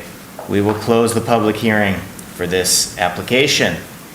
And I will ask if any commissioner would like to make a motion, please. I'll do this one. I move that the commission issue a certificate of appropriateness for the application at 719 West Jefferson Street, contributing property in the Old West Side Historic District, to remove the asphalt driveway and replace it with soil and install a new gravel driveway. The work is compatible in exterior design, arrangement, texture, material, and relationship to the surrounding resources, and meets the Ann Arbor Historic District guidelines for paved areas and landscape features, and the Secretary of Interior's standards for rehabilitation, in particular standards 1, 2, and 10, and the guidelines for building site. Second. Great. That was moved by Commissioner Smith and seconded by Commissioner Calderon. Yes, so is there any discussion on this motion? I'm just going to say, like, I do really appreciate, that we're removing impervious surface that just absorbs and re-emits heat. I think these are all really positive things. I think it's a great application, makes the space more usable for them. I think it's a winner all the way around. I agree with you 100%. The one thing that I'm thinking is, like, when it's garden or whatever it's going to be, it will be unusual to see like a three-car garage with the doors facing vegetation. I don't know, maybe that's like a utopian future or something, but it'll just draw your eye and it'll be unusual. I've spent a lot of time walking around the Old West Side Historic District over the last decade. There are more of those cases than you would think, where people have abandoned kind of using the garage as a car storage area. We actually saw one on it was a neighboring to another house that we toured, and you didn't even notice it until someone pointed it out. Very good. Okay, other comments? Commissioner Ross? Yeah, I mean, to me, this totally makes sense. I don't know, I always kind of feel that, the downside of which, I don't think we have any sort of authority to regulate is, once a building stops being used, then there's more of a possibility that it kind of falls into disrepair. I mean, I guess it doesn't look like the garage is being used to actually store cars. I mean, it looks like the cars are kind of just like parked on the driveway right now, but I guess that's just my only concern is, once you can't access the garage with your car, then it's just, what is it? Well, it'll probably be used for other, Like storage, for it. gardening tools and your lawnmower and bikes and all the other things you could put in there. I mean, all the pots. It's a potting shed. Yeah, I mean, like a house for cars, nobody likes, so. Right. Yeah. Okay. A review committee. Did they give their? All right, did you give your review committee report? We did. Yeah. Oh, you did, okay. I thought they did. Okay, Yes, okay. okay. Okay. I mean, I appreciate it because, but we're good, right? Okay, we're good, okay. Okay. Any other comments on this one? That's a fun one, okay. Very good. I will also just say that there was the survey, the professionally done survey, which also helps us a lot to see that the owner is taking seriously the work that has to be done. And so now let's go to a vote. All those in favor of the motion, please say yes. Yes. All those opposed, please say no. The motion carries. Your application's been approved. Thank you. Okay. We are about halfway done. And we're going to go to hearing F4. It's 1407 Broadway. So now let's have the staff report, please. Thank you. This is the Erastus Lesueur house, built circa 1841. It's a very simple end gable Greek revival with features typical of the style. Wide frieze boards under the eaves, frieze windows, and fluted pilasters and entablature around the front door. Additions to the house include a wraparound front porch and a screen room off the south side. Lesueur was a teamster, policeman, the city marshal, and worked for the stagecoach lines. He purchased the lot for $200 in 1841, and by 1855, he had sold the house lot and another lot for $450. In June of 2018, the HDC approved an application to remove a shed that was attached to the rear of the house, plus a small portion of the house, and replace it with a single-story addition in the same footprint with the same roof line. And there was also some other related work with that. The site is located on the northwest side of Broadway. It's a through lot to Jones Drive, and the driveway is off of Jones. The applicant is seeking HDC approval to add a second-story addition and a new single-car garage, to expand the front porch and replace its concrete deck, to replace a person door on the existing garage, add a fence trash enclosure, rebuild the stoop to the screen porch, and repair the existing garage, front porch, and screen porch. There are a lot of original materials on this house, which is amazing for a house this old. Here we have the front of the house, and you can see that the concrete deck is a little bit shallower than the porch overhang. The front porch and the post, the overhang that was the roof and the porch are not original to the house. That's what was replaced at some point. We'll get to a picture in a second of what it used to look like. Note that there's a side door here, and the photo that we're going to show has a wraparound front porch, and that's what they would like to return this porch to. And conveniently, you can look at the existing siding on the house and see this band right here is all new siding. You can tell exactly where the historic porch wrapped around. It's very convenient in that way. It's above the window, and it would wrap around on top of this door on the back, which would make a lot more sense that would, yeah, front porch would cover both of those doors. You can see that there's an old historic wood door in here, and this is a screen door that I believe is proposed to be replaced. Right now, they store their trash cans right here on the side.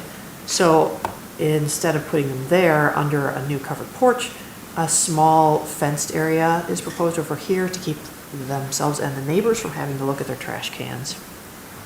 That would go here. It's just got 4-foot fencing on 3 sides. This is the back of the house looking toward the street. The addition would perch on top of the roof of the main 2-story block of the house and some of the rear wings on the back. It would not be anywhere near this chimney, and it's inset from the side elevation, which faces, oh, Broadway always kills me, northish. And this is the part that was rebuilt back starting in 2018. Just a closer up photo of that new work. It was a really strange house because it had this integral shed on the back that was really a shed. It was not conditioned. It was just a shed that was the same width as the house, sort of extruded out. This is the side sunroom. It's a screen porch, and it has a couple, 3 concrete steps going up that are pretty decrepit. This door, this screen door is going to be repaired. It's a wood one. But the stairs are proposed to get a little bit wider and have small wing walls on the sides. We'll get to those drawings in a sec. And in the backyard, the existing single-car garage is not actually big enough for a single car. So they would like to replace the roll-up door that's on there, that's not historic, and replace a person door on the other end that's facing the house, and then build a new garage that's at a 90-degree angle to the existing garage. And you would enter it from somewhere around here, off of the driveway, and turn into it.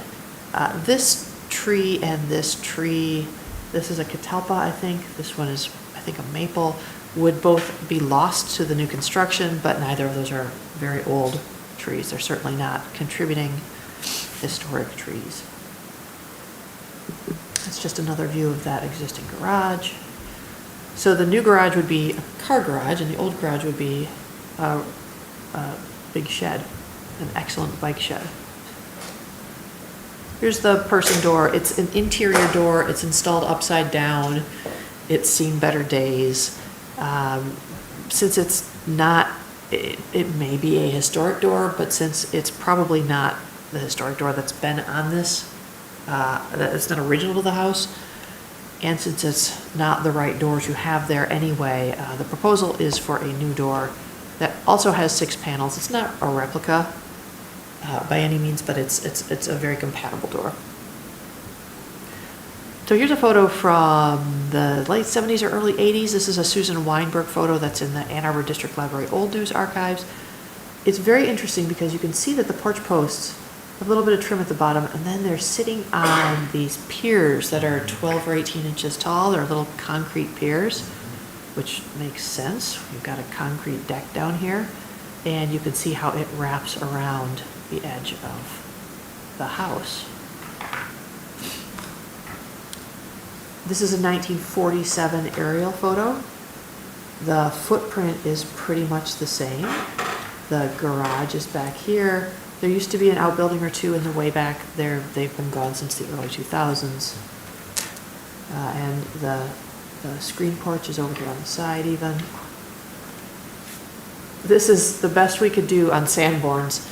This is the only bit of this property that shows up on any Sanborn. It's 1931. There's this one-story shed in the back that's no longer there. So we've got basically no information from Sanborns for this property. Jill, I'm sorry to interrupt, but you said there was a shed? There was a shed back here. Like that was in the back of the house that was taken down? Oh, that was different. That was a different shed. So Yeah. this rear portion of the house right here Yeah. was not conditioned space. Okay, It so was an in the integral 47 room. aerial, we're looking at that shed that's Yeah. unconditioned? And Okay, don't thank even- you for don't even- that. You can't even tell. Yeah. Yeah. Okay, Yeah. thanks. Here's the house today. Still got its front door, which is really cool. Still has its very tall windows. Mm-hmm.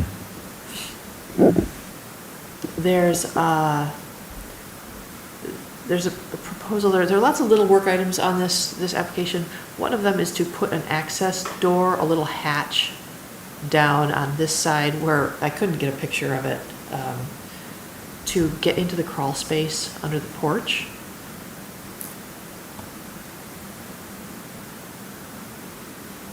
Lots more pictures from the applicant. That's a little clearer photo than the one I gave you.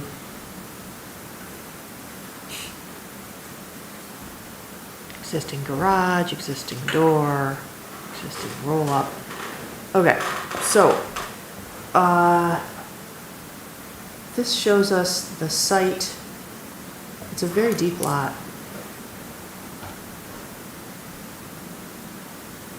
This is the first floor, existing floor plan. The proposed floor plan shows the cart corral back here on the side along the concrete walk. It shows the new landing and steps. There will be an actual landing so that you walk out of the screen porch. It's got a landing and then some steps down instead of just immediately stumbling down the steps. You can see the new concrete here going around the side. There's existing concrete on this side. And there's a new little walkway back to the garages. Here's that new concrete walk. New garage footprint, existing garage over here.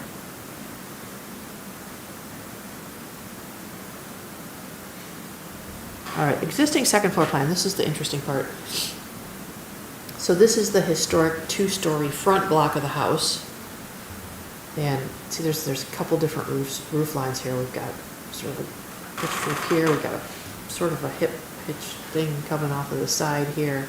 And the addition would perch right on the top. It's very well clear of the chimney, and it's quite inset from the edge of the roof. You can see that there's a smaller physical inset here at the corner, but there is one. But the roof overhang is not nearly as deep as on the rest of the house. And this is the porch roof that you're seeing here. Sorry. The elevations will tell you more. New porch work is detailed on the elevation drawings. This makes it all seem a lot clearer. The ridge of the addition here, perched up on top, would be lower or the same height as the highest ridge on the house is right now. The windows on the proposed addition are all casements with false buttons to make them look like they're divided lights, which is pretty cool. And so we're clear back here of the corner board and a little bit of siding. You can see in the illustration. Stays below the roof line. It's going to be nominally visible. Excuse me, my nose is stuffed up. From the street, you'll probably see this little bit back here if you're looking for it when you're standing in front of the house. Garage drawings, the new garage, very simple, vertical board and batten type siding, a little person door with a canopy over the top, a couple of windows, CMU foundation.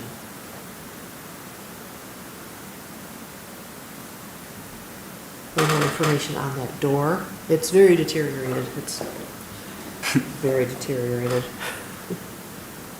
It'd be nice to be able to have something that locks there and keep things safe in their shed. And there are some details on the proposed door, section drawings.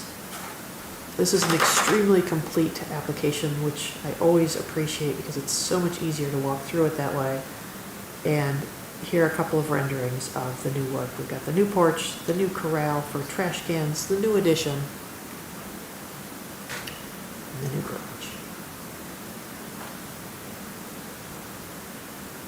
And the new porch landing for the screen porch that you won't actually see this work on the street at all.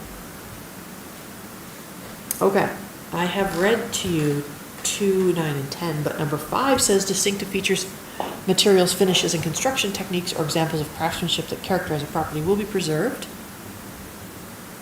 From the Secretary of the Interior's guidelines for a building site, it's not recommended to introduce new construction onto the building site which is visually incompatible. It's recommended to retain, identify, and preserve roofs and their functional and decorative features that are important in defining the overall historic character of the building. Nice thing about this addition is you'll still be able to identify those historic roof shapes, even though there's an addition perched on top of them. The guidelines for all additions, it's appropriate to design an addition in a manner that makes clear what is historic and what is new, and to limit the size and scale in relationship with the historic building. This is the 50-50 rule. The addition's footprint should not exceed 1/2 of the original building's footprint. Let's see, this addition would add 236 square feet of floor area, which will bring us to a grand total of 28% post-1944 additions. And floor area of 1,738 square feet is well within the design guidelines maximum of 50%. I don't think I even figured that one out, but it's definitely well within. I don't think I have too much to add here. Let me see if there are any more important guidelines. It's appropriate to place new walls in a different plane from the historic structure in a subordinate position to the historic fabric, which I believe has been accomplished here. It's not appropriate to introduce new structures or site features that are out of scale with the property or the district or are otherwise inappropriate. We've had a slew of very large lots that have lots of room to put extra things in them tonight, and this is one of them. So that is it for the staff report. Staff does recommend approval of the work as presented. Thank you.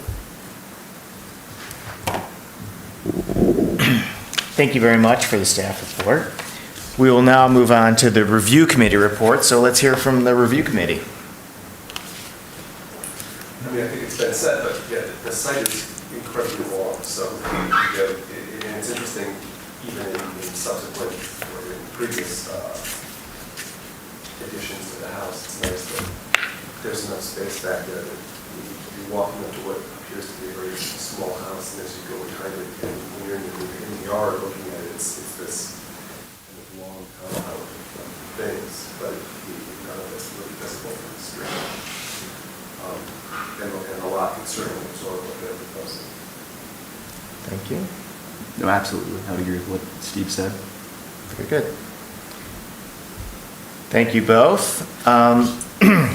Okay, well, would the applicant please approach the podium? Provide your name and address for the record, and let us know any comments you have. Yeah, good evening. I'm Molly Batchelor. I'm the architect, 823 Minor. I'm John Gehring. I'm one of the property owners at 1407 Broadway. I would just add briefly, I know there's a lot of pieces to this, so thank you for bearing with them, all that attention to detail.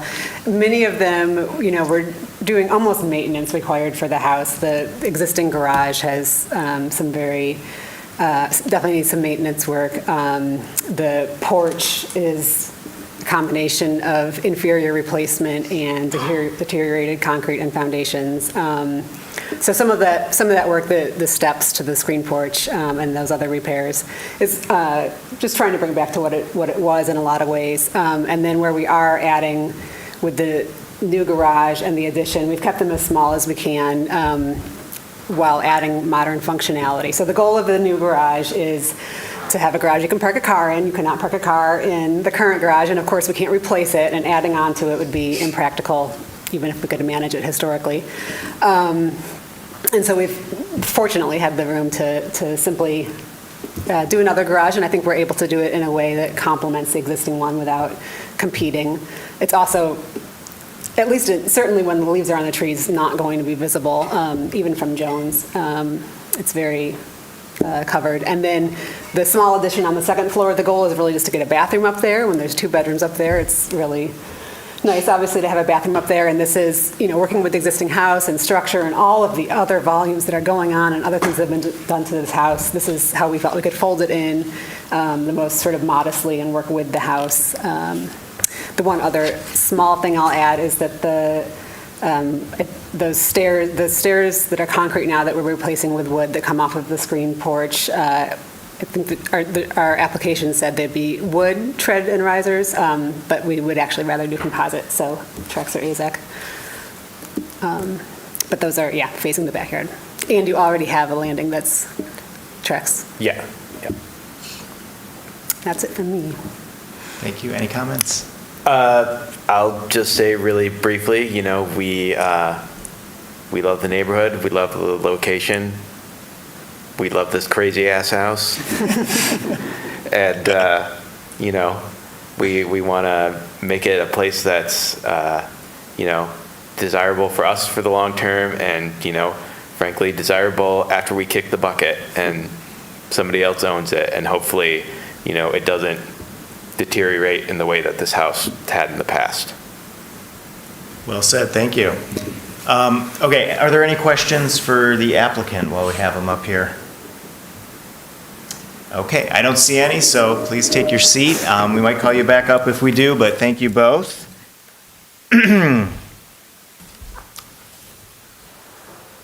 All right, we'll move to the public hearing. So the public hearing is now open for this application at 1407 Broadway. Certainly no one's here for it. Hit *9 on your phone if you'd like to speak. Nobody. Very good. Okay, so we'll now close the public hearing for this portion of the application, and I would ask Commissioner to please make a motion. Great.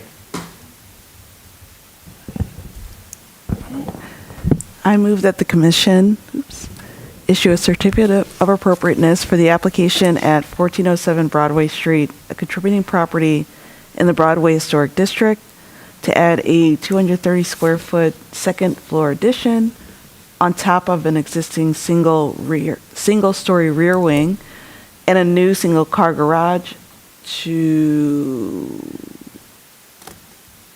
rebuild and expand the front porch, replace a person door and overhead door on the existing garage, add a fenced trash enclosure, rebuild the stoop to the screen porch, and repair the existing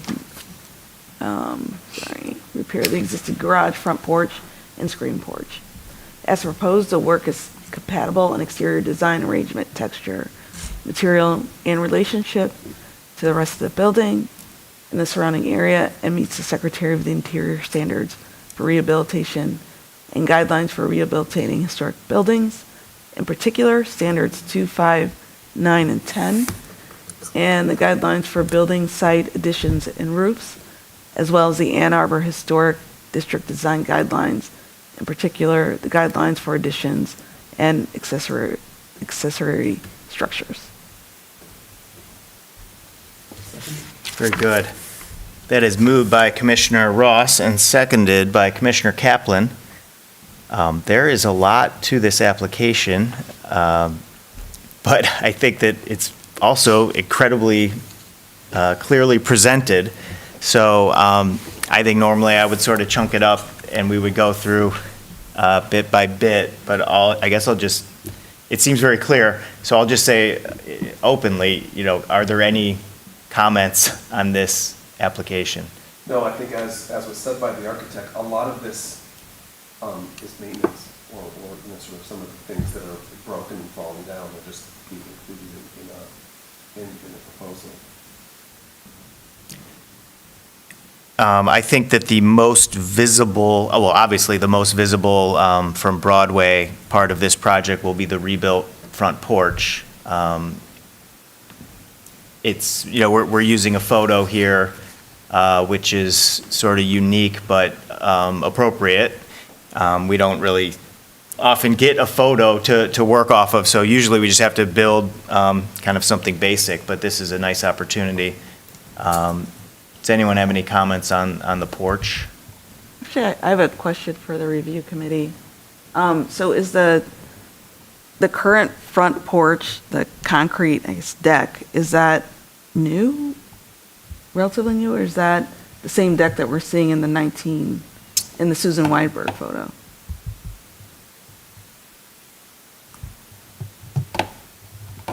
Do we have a current photo of the porch? We have a historic photo of the porch. Yes, we do. Let's look at this. You're wondering if the porch has been re-poured since that photo? Yeah, Yeah. because when I look at it, it looks like the columns are still sitting in front of the deck in that Weinberg photo. Tough to say. Yeah, please, help us out here. Ms. Safford, could you zoom in on that? I don't know if it's totally clear from the photos, but the concrete, I don't know how original it is, but it is like at least 100 years old. The concrete's really old. Are you saying old like it's in bad shape, or old like age old? It's both. Yeah, okay. All right. Yeah. Okay. Yes, like it absolutely needs to be replaced. Yeah, that's but also the it's been important there a very long time. If that helps. Right, so you're saying the appropriate material is concrete to use in the restoration. Right, yeah. But so- also, it's totally deteriorated, so it needs to be replaced. Yeah, there's no question. I don't Yeah. think it would be I don't think it's a realistic option to keep the current concrete, but our intention is to build it back to the way it was as best we can from one photo and what we have right now, basically. Do you think that well, what is your intention on, if just looking at this photo, the very left edge, it looks like a gable shed sort of edge, but is it going to be a hip on that side when you rebuild it, or do you think it was a gable? Okay. Yes, so it's going to be a hip and then it'll hip around, of course. Yeah. And then when it comes to that side door that's on the right of the photo, the roofs it's not going to perfectly line up, so there will be like a funky hip back there. But and that will we be don't have the in the photo back. to know, we don't know how that originally resolved, but Will the porch roof be higher than the door? So like the funky gable thing will be seen only from the rear looking Yes. forward? Okay. yeah, it Got comes in a little too high. Yeah, perfect. Okay. For the, All right. that roof in the far back there. Okay, thank you very much. Okay, so I guess so we're saying that the porch, not the roof and the columns, those aren't later. So we're saying that the porch floor, even though it is historic age, it's not character defining, or no, we care about that. Is that What I heard was that it's deteriorated beyond repair and they're replacing it with the like material. yeah, so I guess okay, so is the footprint, I thought the footprint was going to expand out a little bit. Right, so the footprint right, so, okay, so I see what you're saying. Yeah. They're also changing the footprint. But if we go back to the photo, the historic photo, what does that footprint of the porch look like? Hard to tell. I mean, to me, yeah, it is Yeah. hard to tell, but yeah, It wraps around. yeah, no, so it's not it's not the wrap, I see that it's wrapping around, but it looks like it's becoming deeper. Or maybe not, it's hard to tell. Can I ask a question? Molly, do you see any evidence when you're standing by the current front porch of where those little piers used to be? Because the left front corner of the front porch right now is notched. Do you Yeah, think that so the pier so sat you can in tell notch? that And you can sort of see it in the photo, although they're all, each post almost seems different. But yeah, they were sort of notched, so they sat. So the 4x4s that are currently there do seem like they're a bit proud of probably where the original posts were. And we have it dimensioned off of that existing concrete slab, so we're going to keep that. I mean, it's a difference of, I think, less than a foot, but we're trying to work with that current. The new concrete slab will be the same size as the old one. Gotcha. And the same height. And it will even step, like how it steps right now, as it wraps around, it will continue to do that. We need to do that for the door. And so I don't know offhand for sure. The posts might end up moving back a few inches to get back into their original relationship. But it's close. They're only, because they're sort of outboard of the concrete originally and now, so. Okay, thank you. I mean, did we have language in the motion about, what was the language in the motion about what they're gonna do? Or it's just we have the floor plan and that's what they're gonna do. I mean, yeah, so I think we're good in terms of, if we're concerned about what we're gonna do with the photo, they've showed us on the plan. But we should, if we still have questions about it, let's look at the plan and see if what you're concerned about is addressed.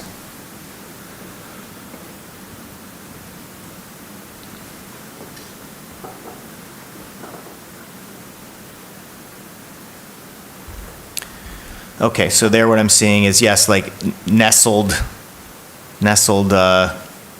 porch piers there.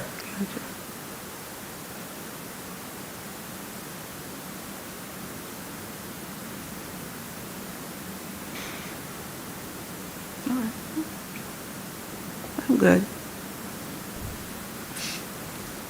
Looking okay? Yeah, it's looking okay.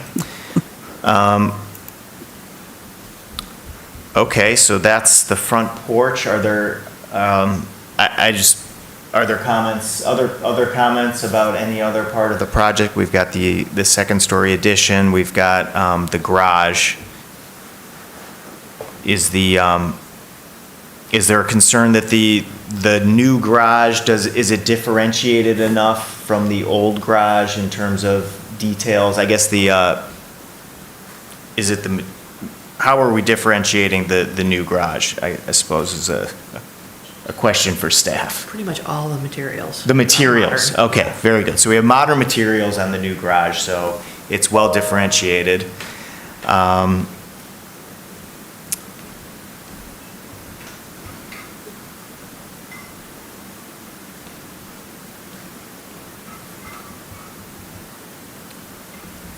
Right, so I think that's all the pieces. Are there any questions or comments that are still out there? You good? Commissioner Ross, are you good? Okay, all right.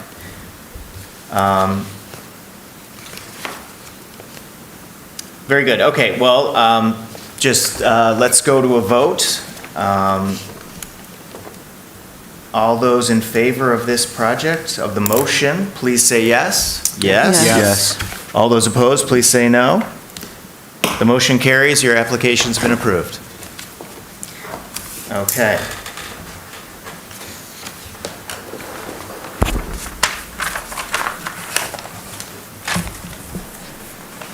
Very good, okay, we are moving on now. We're at F5, 808 Lawrence. Can we please have the staff report?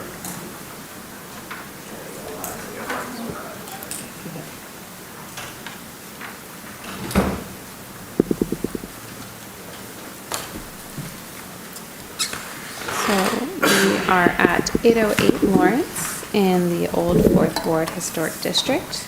The house is 2 stories with clapboard and stucco siding, a cross gable roof, and a covered cobblestone porch on the street-facing elevation.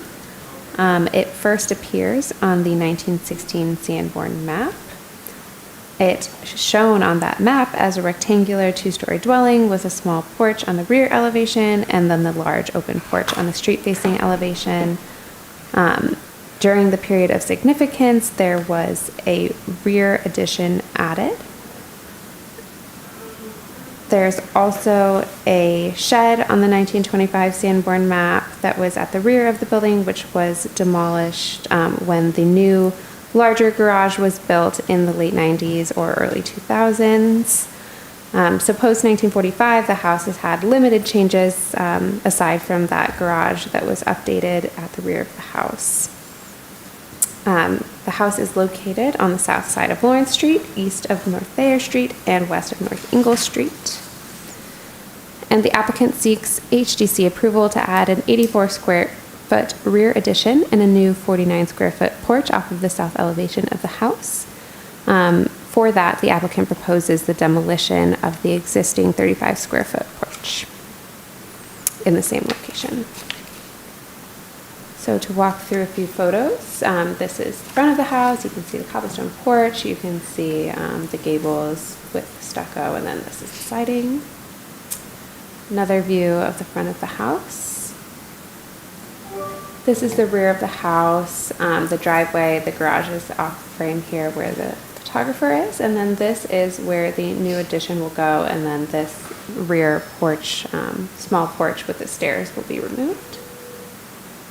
So here's a better view. So it has the shed roof, this one post, and then a couple of stairs which have modern material leading to this door. Here's the view from the driveway looking towards the rear of the house. So the addition will be situated just about here. Here are the current views and site plans of the house. Then here on the top we have the proposed side elevation on the top and the existing on the bottom. So you can see that the new mudroom and then porch will be in the same location.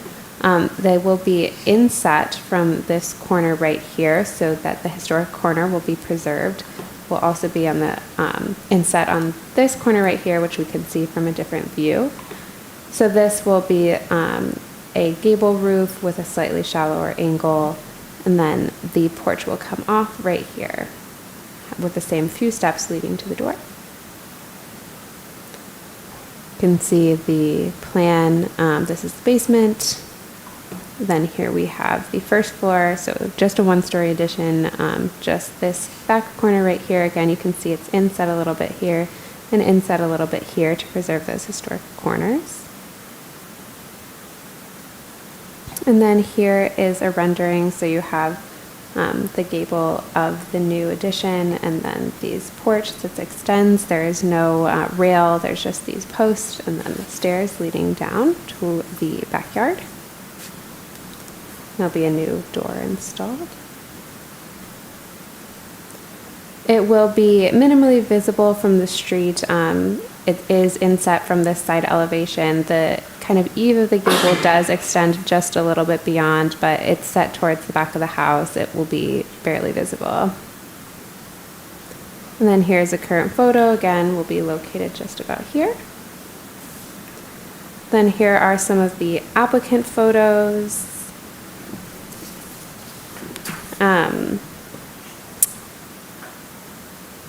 As I mentioned, this current existing porch here will be removed. The house current footprint is currently 900 square feet. All of this was built before 1945. The proposed addition adds 84 square feet. That's just the covered interior part, not including the porch, which will constitute a total increase of about 9%, so very minimal. And then we have about 35 square feet being removed. Similarly, the floor area will be increased approximately 5%. The new addition will be clad in modern sidings and trim. It will kind of accommodate, it will complement the design, the current design with the stucco and the siding that the house has. And then there will be 2 new windows, casement windows, which with vertical buttons that will match the design of the historic windows, but they will be a slightly different shape to differentiate from the historic. And the new windows will be aluminum clad wood. As I mentioned, there will be a new door installed, which will be a half-light 2-panel wood door. And then the new porch, landing, tread, risers, all of that stuff will all be modern materials, and there's no proposed guardrail. Staff recommends approval of this addition as it is small, discreet, and as inconspicuous as possible. Here's some details of the door. Another rendering, right here we are. Then here's some details about the materials, and then the new windows and the new door, and then the porch as well. And here we have our photo. I think we've read through and talked about all of the standards for new additions tonight, so I'll just scroll through those. I think, yeah, we've talked about new porches and new additions. So that is all. Thank you.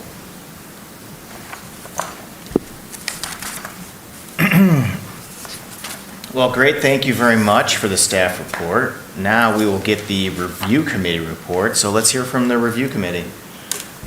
I mean, the thing that I was looking for when I first got to the site was whether or not this was going to further pinch a very narrow driveway, because the two houses are close together and they're sharing one driveway. And in fact, they're not. That consideration was made when they designed this.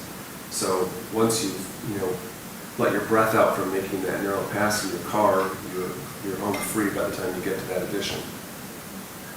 Right. Yeah, that gets tight by the bump out there. Okay, Yeah. got it. Anything to add, Commissioner Calderon? No, not too much. From the east side, you're not going to see much over that fence with the neighbors. There's a vegetation there as well.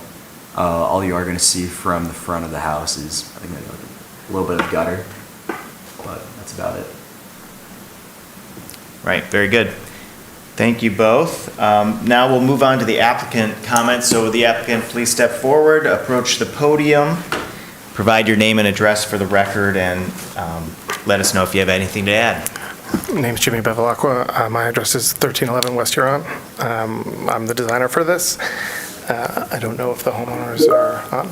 Okay. They may So we have Lisa the home- Hogan, correct? Lisa Yes. Hogan, Yeah, yes. okay, let me pull up Lisa. Oh, yeah, go ahead, Lisa.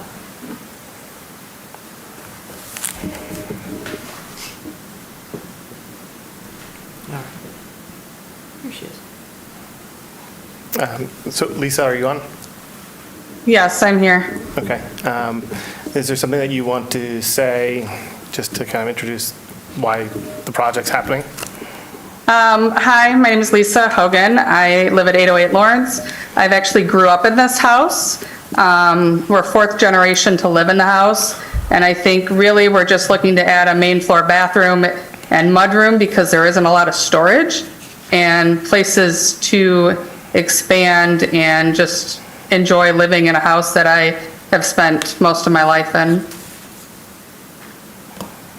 And so, I mean, I would just add that, there was this contributing addition that was made, and then there was the space between the original house and the addition, which also was kind of rightly cited for a mudroom space and to fit a bathroom in. So, we just wanted to preserve the corners. I mean, especially because she's fourth generation in this house.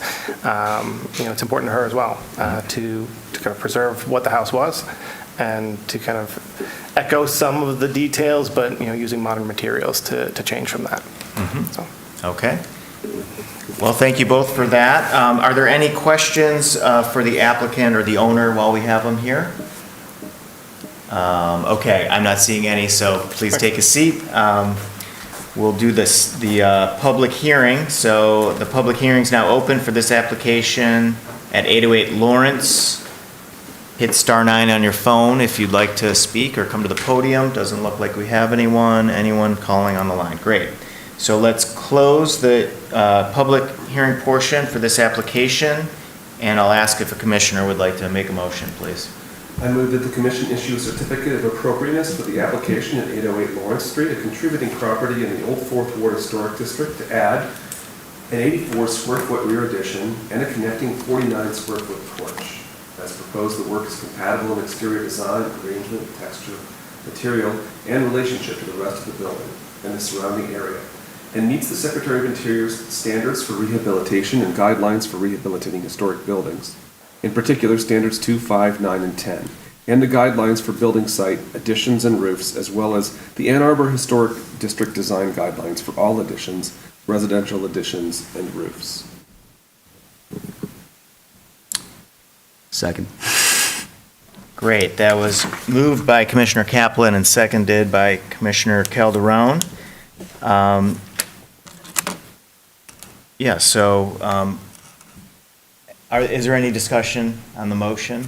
I feel like it's, anyway, yeah. I guess I would add, so if we could have if staff could bring up a picture of the rear porch, just trying to make Yep. sure it's not significant character defining any elements. I think there's Or a the windows historic and window. door. Yeah, that- yeah. or the windows Mhm. and doors back there.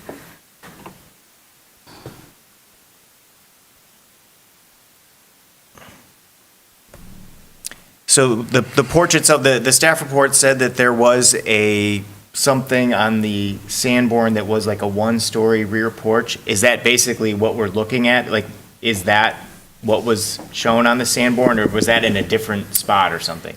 Yeah, so originally this portion of the house, which is on the south side, this kind of whole two-story was an addition to the house that was in the 30s. So Okay. the porch was where this addition Right. is now, Very which good. is contributing. Yes, okay. All right, so then what we're looking at here for the porch elements, those are all modern elements, and really the only historic piece that would be missing, that would be removed is the historic window, and perhaps the door. Yeah, the door and the window. Mhm. Okay. I guess I'm okay with it. Right. Yeah, I mean, we never want to see any historic materials being removed. I would just say to the owner, you know, it would probably be nice to save both of them. If you've got somewhere to stash them, just, you know, save the window and save the door for some, you know, possible future use. It's always good to stash those away, if you can.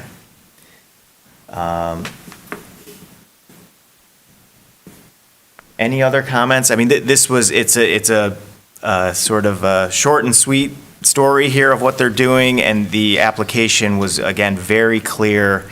A lot of drawings, including renderings, including annotated renderings. So there was a lot here for the commission, and it's really appreciated. And I'm not seeing any comments, so let's go to a vote. All those in favor of the motion, please say yes. Yes. All those opposed, please say no. The motion carries. Your application has been approved. Yep, congrats.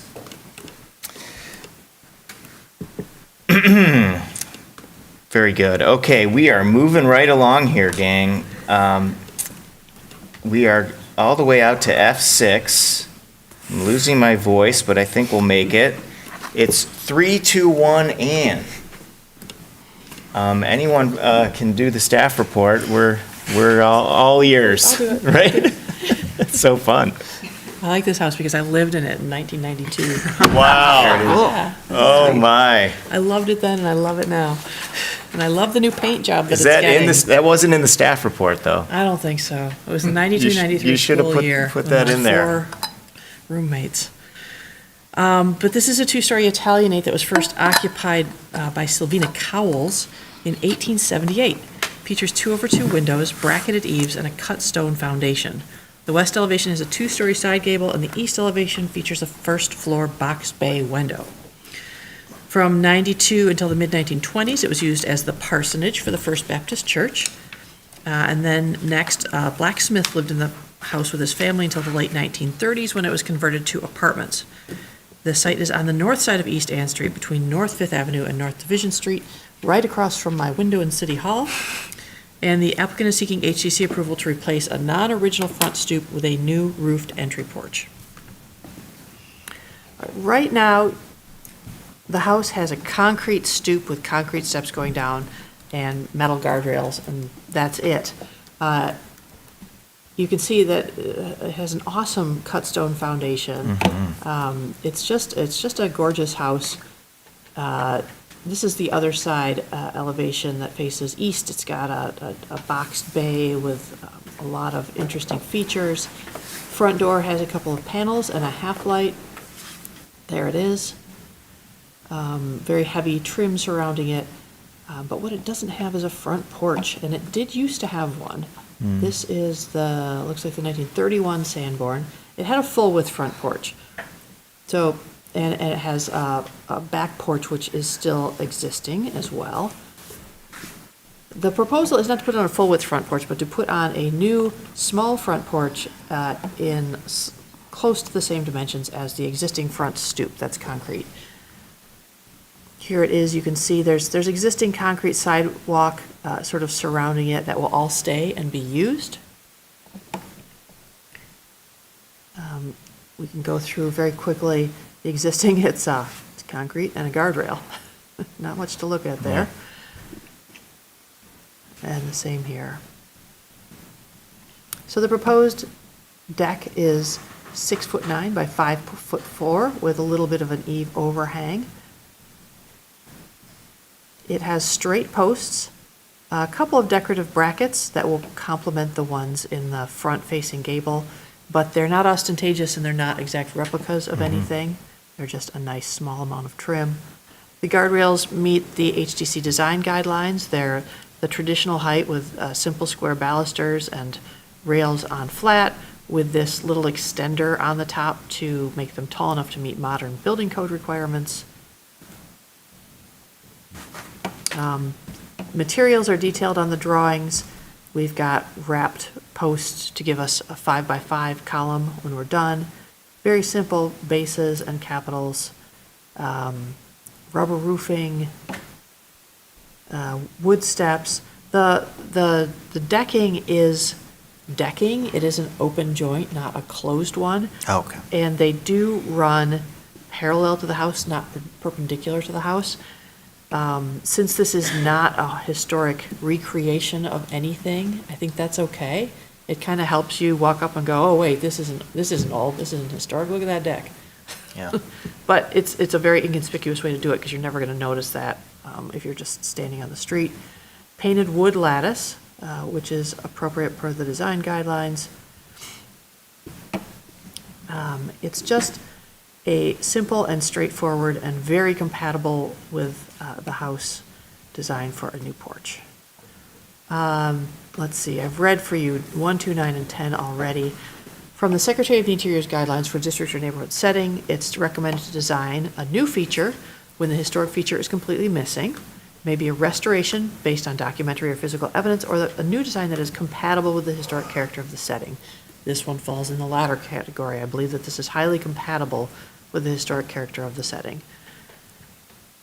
Design for missing features for front porches, recommended is, let's see, wait, that's the same one that I just read to you.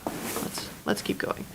Not recommended is creating a false historical appearance because the replaced entrance or porch is based on insufficient documentation, or a new front porch that's incompatible in size, scale, material, and color. Again, it's not a replication of anything.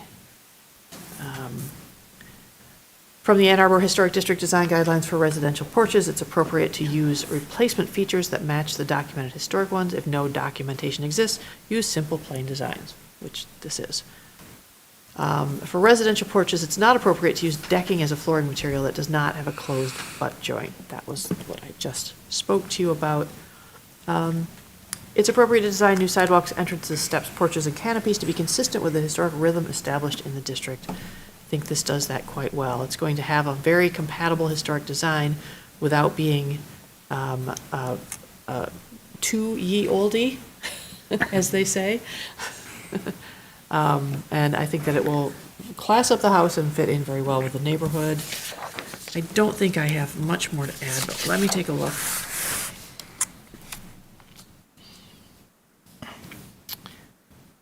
Yep, staff recommends approval. Thank you. Do you have the tread and riser material anywhere? Ooh, let's look.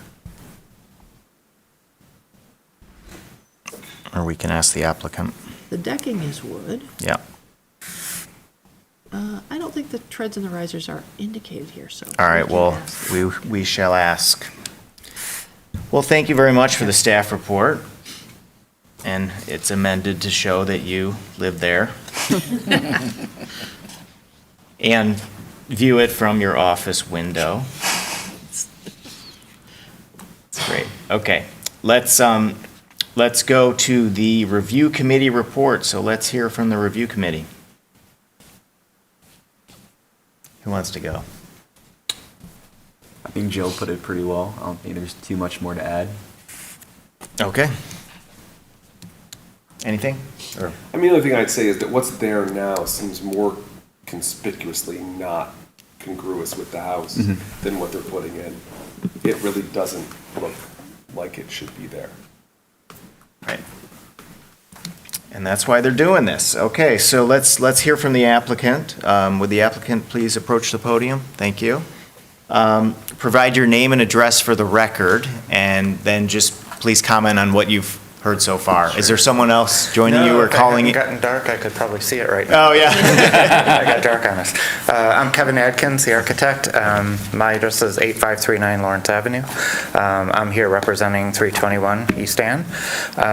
My client is not here tonight. He had to be out of town for business. I don't have a whole lot to add. I think it was put very well that it's simple and understated, and the idea was not to overtake the house, but to complement the house. And as you just said, what's there now doesn't belong at all, and it's starting to deteriorate. So some maintenance needed to be done regardless. So now was the time to step up and do something a little better. Regarding the treads and risers, would also be painted wood decking, similar to the deck itself of the porch. And the new porch is slightly smaller than the old one in both width and depth, so we're a little further from the sidewalk than we are now, but similar. I didn't want it too big, didn't want it to be a space that people wanted to gather, but large enough to be able to move around, fit the facade, and be comfortable for moving things in and out and approach. But I don't really have anything else to add, but here for questions. Very good. And does anyone have any questions for Kevin? Excellent. All right, take a seat, please. Thanks. Appreciate it. Now we'll move on to the public hearing. So the public hearing is open for the application at 321 Ann. Not seeing anyone here. Do we have anyone hitting *9 on the phone? Great. So now the public hearing portion of this application is now closed. Would Commissioner make a motion, please? Yeah.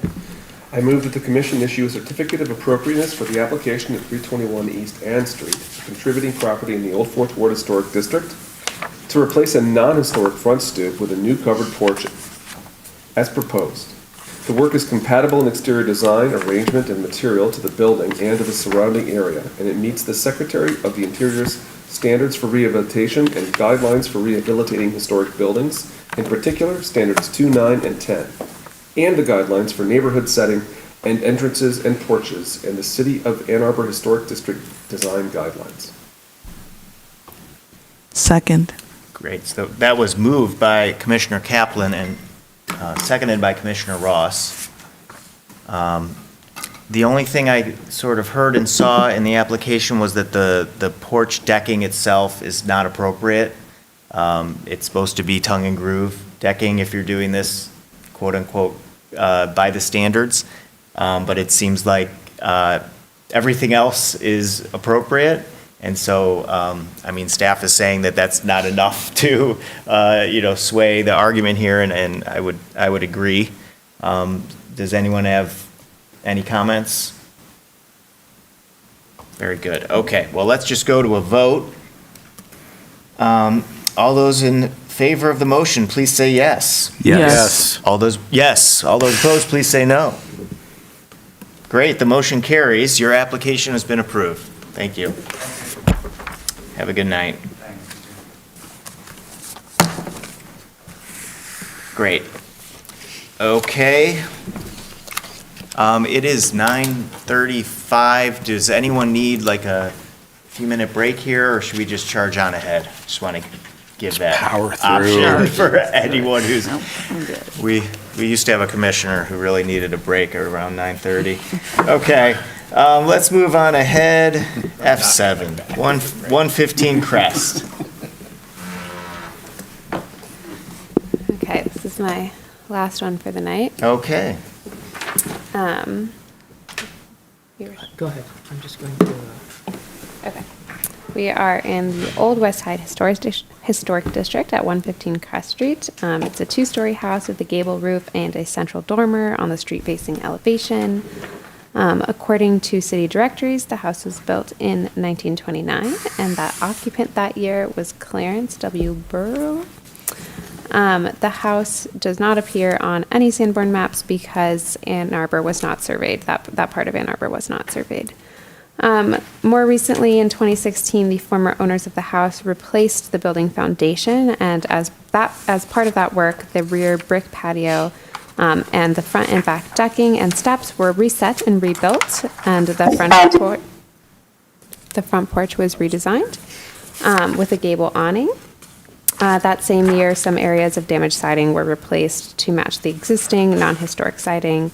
The house is on the east side of Crest Avenue, south of West Huron Street, and north of West Washington Street. The applicant seeks HDC approval to demo the existing rear stair and landing to build a new 24 by 14 square foot patio above the existing hardscaping. Additionally, the applicant seeks to install 33 feet of new aluminum fence between the new deck and the garage. So this is the front of the house. You can see the alley that leads, the driveway that leads to the garage back here, and we're talking about the rear of the house. This is the current brick patio and the steps. As I mentioned, these were rebuilt in 2016. And this is the area the new deck is going to take up approximately the space that this brick patio does. It's a side view of this bump out. Another view of the backyard. This is the fence on the other line of the property. The new fence will be right here along the driveway. So we'll have the patio, and then this fence here that will run along the driveway and then fence in this backyard. This is another view of where the driveway is and where the fence will go. Well, the fence will be a little bit off of the screen, right along that edge of the paving. Can you go back? What were we looking at there? That's the neighbor's house? This is the neighbor's house, yes. So this Okay. is the driveway, and then right about where the photographer is taking the picture is the backyard and where the fence will be. Thank you. And you can see, the drawing might be a little bit hard to see, but this is the deck, the new proposed deck, which will be 3 feet in height. It's inset from both sides of the house, so it will not be visible from the street-facing elevation. There will be a few stairs leading to it, as there are now, because of the 3 feet height. And then this line right here is where the new fencing will be. Here are some of the applicant's photos, the driveway, rear patio. And then we have some materials information. We will have the safety rail and banisters. And this is an example of what it will look like. Pretty simple. Again, modern, but this will be located in the rear of the house and none of it will be visible from the front. This is, again, simple metal gate that will run along the driveway. And I think we've gone through our standards for additions and for porches, but it is appropriate, according to the Ann Arbor Historic District guidelines, to install a deck at the rear of the property that is subordinate in proportion to the building. The deck is freestanding, and so installing a deck that is freestanding so it does not damage historic materials, and that is the case here.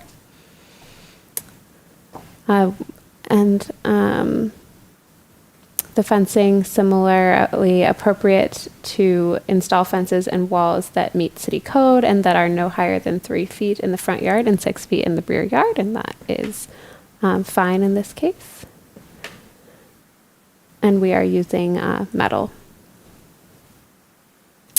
And staff does recommend approval. The deck, again, will not be visible from the front. The materials will be composite board with a wood-like finish, and there will be simple railings, safety rails, and then a simple fence, which will be next to the driveway.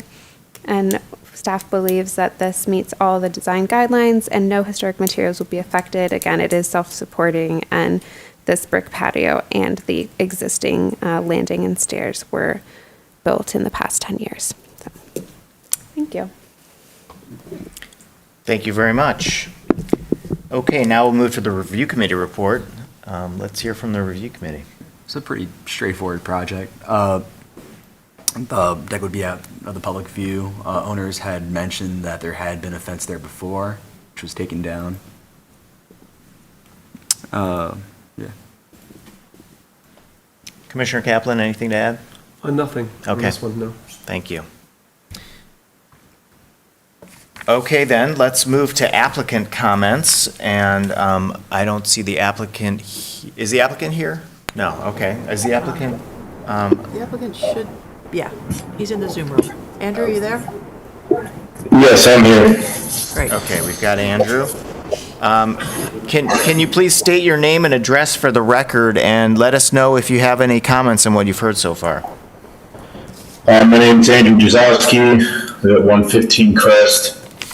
Yeah, pretty much we're just trying to put a deck over the existing brick patio. As you can see, that the stairs from the back door kind of split the patio into two. Really don't have a lot of room to sit out and enjoy the outside, so we're just trying to get a little more space to sit outside. And the fence out there is just to keep the dog in. Have a little space for the dog to go outside and play. Andrew, the fence that you're referring to, it looks like it kind of hits the garage more or less near the person door that's there. Is it running very close to that door? Or do you know how far away it'll be from the door? It's going to be close to the door,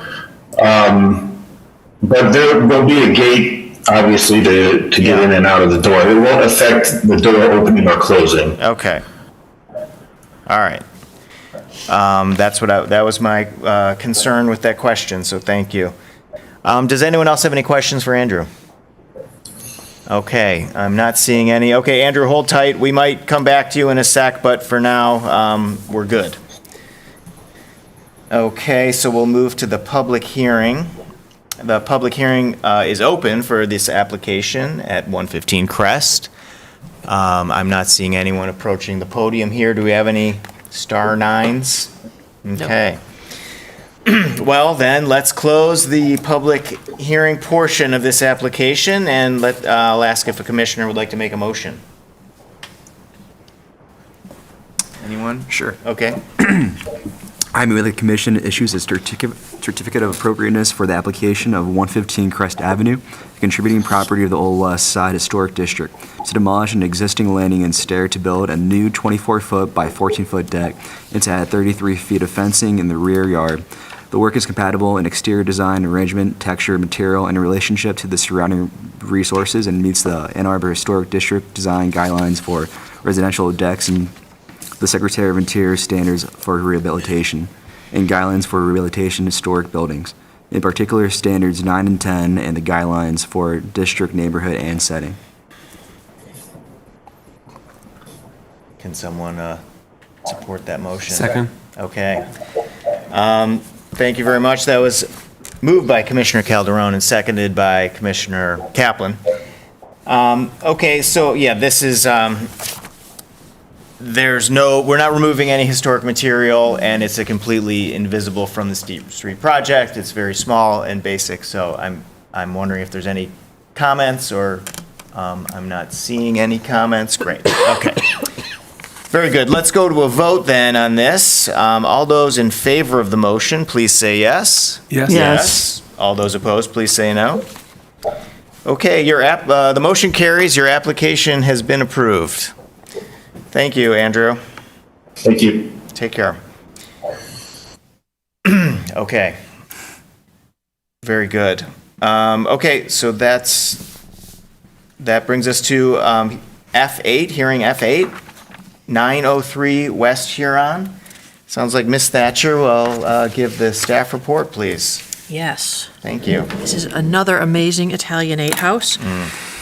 This stately Italianate at the southwest corner of West Huron on South 7th was originally 99 West Huron, built in 1875.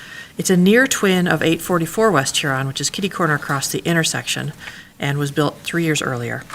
903 features a stone foundation, pedimented and eared window and door trim, an intricate two-light front door, an elaborate picture window beside it, wood-lap siding, and tall 1/1 windows. The house has 4 main gables, one facing each direction, with wide-board trim, a steeply pitched roof, and an interesting pinwheel in the center of the roof where the ridges from the gables join in a square. 3 of the 4 gables have a small round window, a typical Italianate detail. The front, or north, and east elevations have fancy box bay windows. The west elevation has a more simple but 2-story box bay. A steeply pitched gable wall dormer faces West Huron above the front porch. It's on the south side of West Huron Street at the southwest corner of South 7th Street. And city staff is requesting this review of work that was started or completed at the address without a certificate of appropriateness. The work includes replacement of front porch posts, decking, and skirting, replacement of a rear window with a door, and installation of an accessible ramp to the new back door. And I'll clarify that work in a moment when we get that far.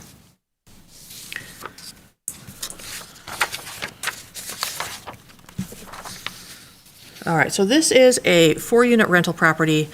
In October of 2023, a ticket was issued to the owner for 2 civil infractions, failure to apply to the HDC, and work performed without permits. City inspectors had identified work started or completed that included repairs to the front porch on the front of the house and the conversion of a window to a door on the rear of the house. The new door was accessed via a removable ramp with no stoop or stair.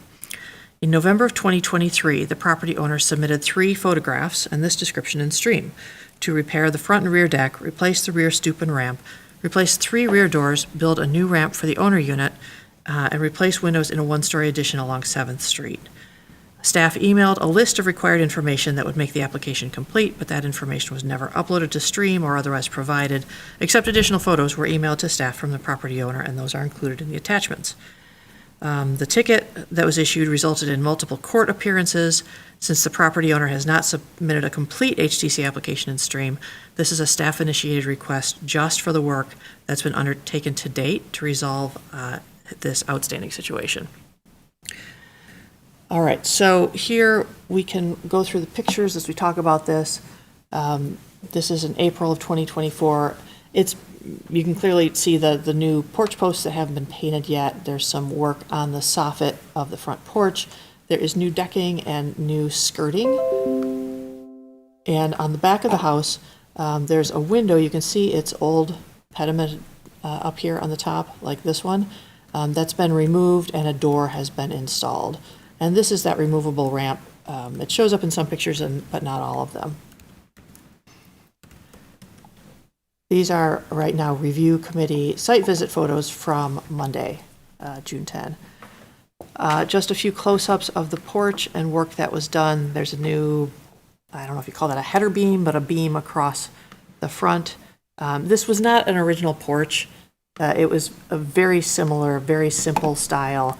It used to have an elaborate front porch that you could almost see in one of the pictures that I'll show you later, but this was pretty much a like-for-like replacement, with the exception of the skirting, which used to be horizontal boards that were in very bad condition and falling apart. On the rear of the house, this work was done without permits or a certificate of appropriateness. There's some question as to when the work was done, but it doesn't really matter when the work was done or by whom. because it was done without permits, and it needs to apply now to get those or to get a certificate of appropriateness, which is where we are now. Here's the portable ramp that you can see that would help someone get over these stairs in the back. These are just concrete stairs that are just set in place. Another picture of the door on the back. Has a new threshold here. Couple more pictures of the front porch. You can see some of the old skirting that was here. It was all cracked and falling to bits.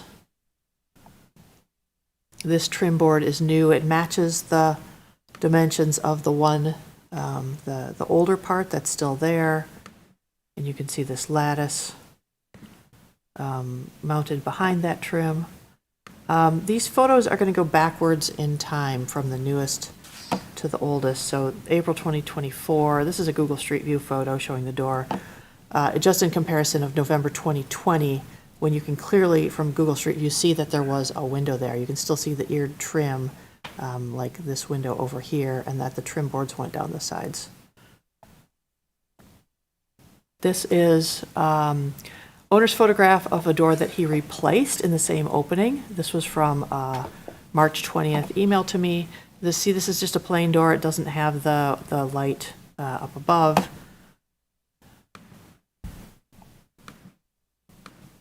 These are some of the owner's photographs from a February email to staff showing the work that had been done.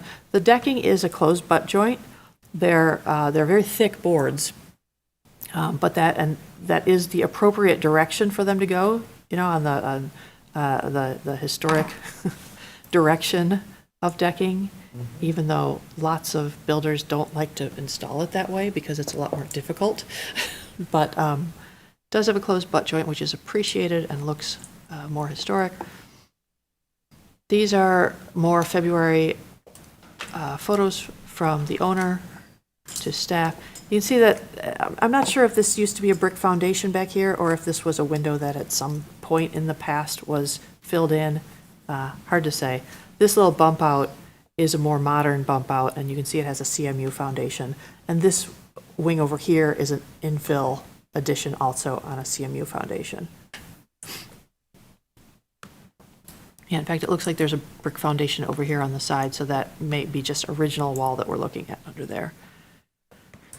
Now we're back to November. These are the application photos that came in.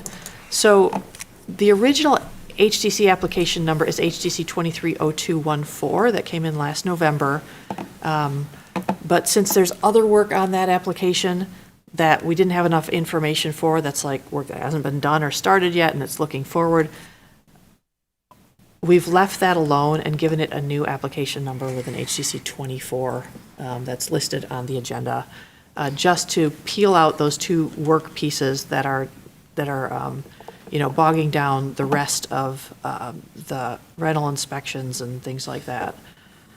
A couple more city inspector photos from last October.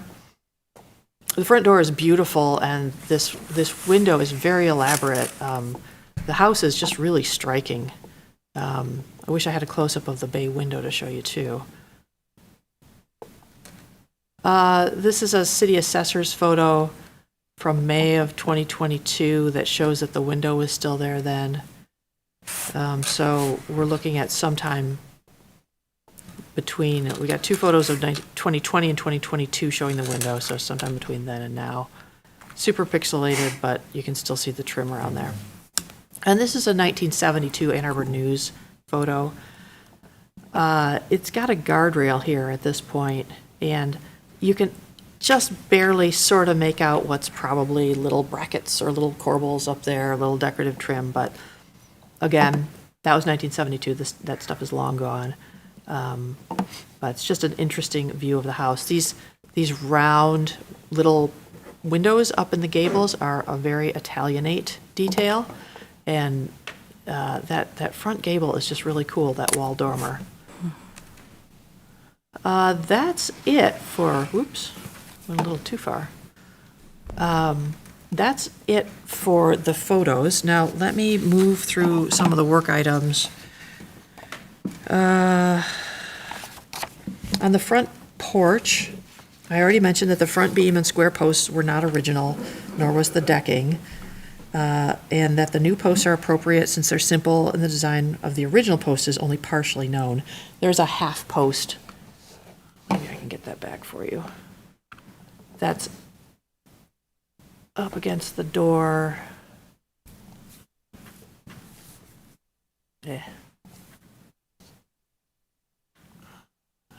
Sorry, I can't see what I'm doing here because some of my screen is obscured.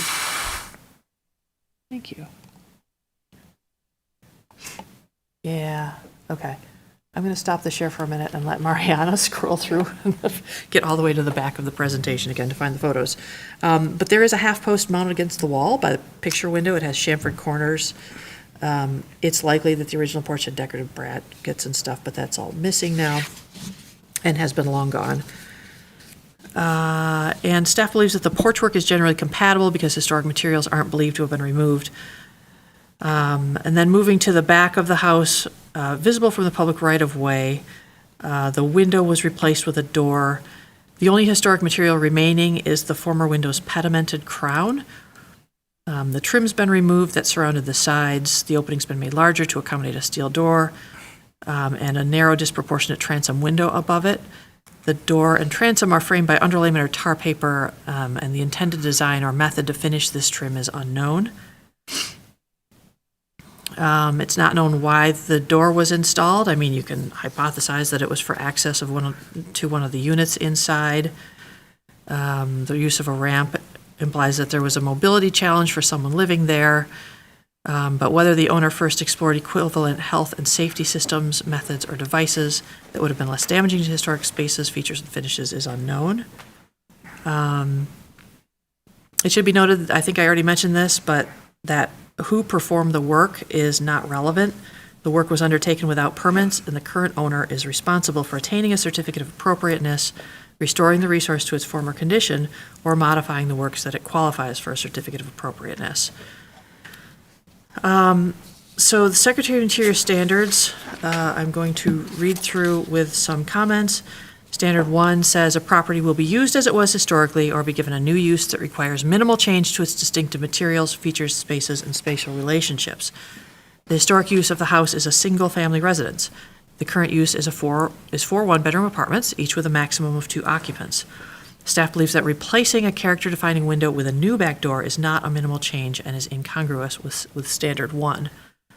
Standard 2 says that the historic character of a property shall be retained and preserved. The removal of historic materials or alteration of features and spaces that characterize a door shall be avoided. The removal of historic window and the installation of a door and transom are out of character with the historic appearance of the house and alter the rear elevation in a way that is visually disruptive. Standard 5 says that distinctive features, finishes, and construction techniques or examples of craftsmanship that characterize a property shall be preserved. The house's windows with their tall sashes, pedimented crowns, and eared enframements are a distinctive feature of the house, all of which were present on the window that's been removed. Removing these distinct features is inconsistent with Standard 5. Standard 9 says that new additions, exterior alterations, or related new construction shall not destroy historic materials that characterize the property. The new work shall be differentiated from the old and shall be compatible with the massing, size, scale, and architectural features to protect the historic integrity of the property and its environment. The alterations have destroyed the historic materials, the window opening, casing, framing, and trim, and the new door is not compatible with the massing, size, scale, and architectural features of the window and degrades the historic integrity of the property and its environment. Let's see. Should the HDC deny a motion to approve all or part of the work done to date, a second motion is needed and should have a clear date by which the order is ordered to restore the work to its prior condition.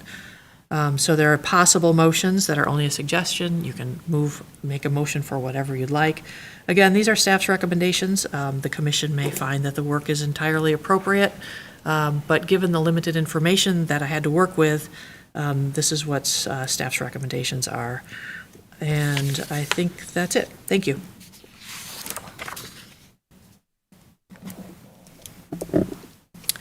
Thank you very much. Okay, we will now go to the review committee report. So let's hear from the review committee, please.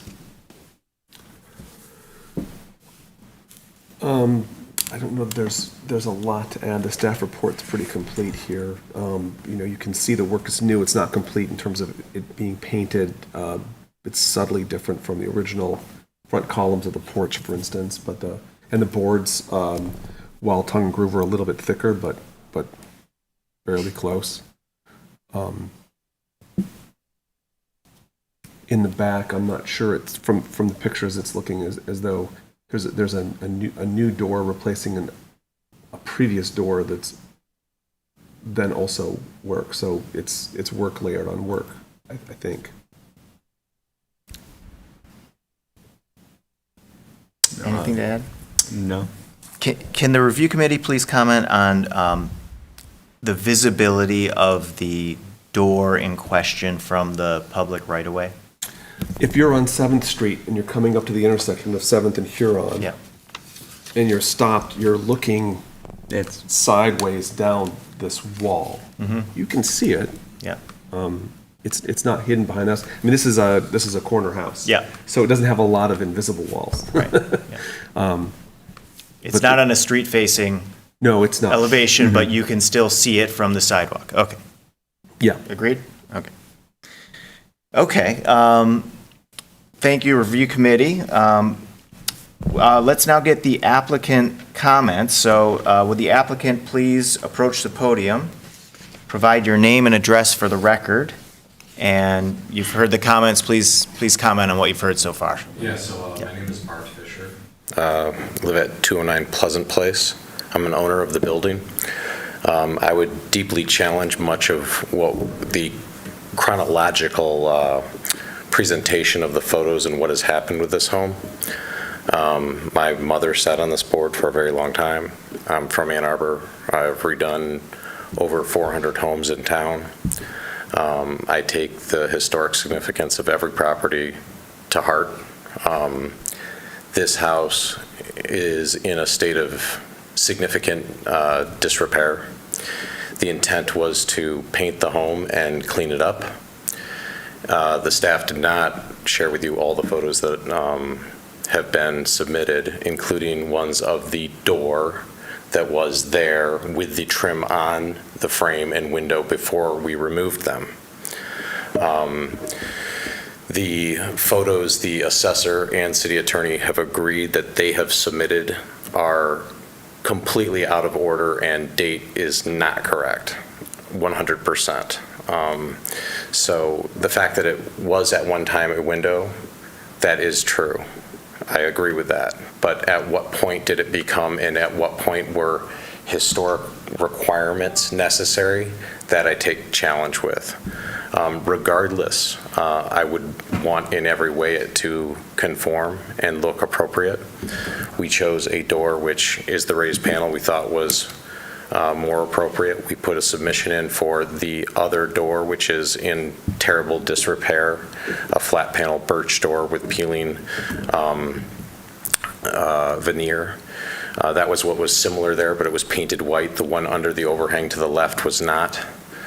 I think that was probably just because of weather. But when my mother sat on this board, it was not required to get a approval for replacement or repair anything that you couldn't see from the front of the house. The city did change those requirements.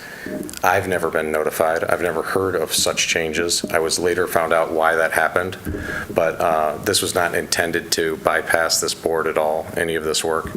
As far as on the front, it was always previously, if you replaced like with like, the boards actually on the deck of the home were of the exact same thickness. Went to great extents to get that thick of a board, but that's what was there.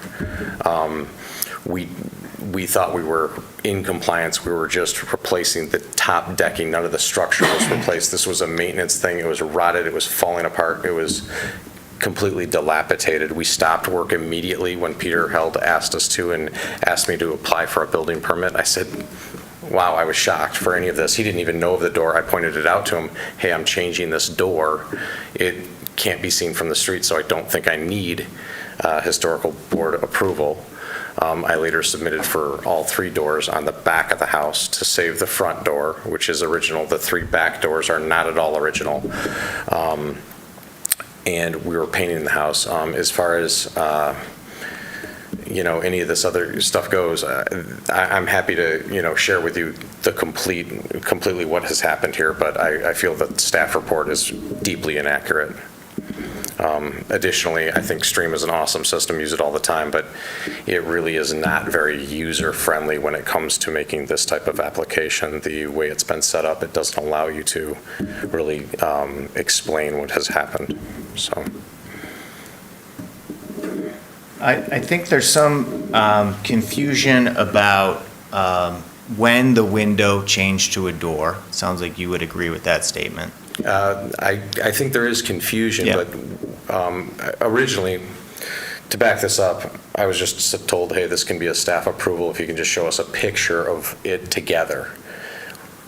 I submitted the picture via email.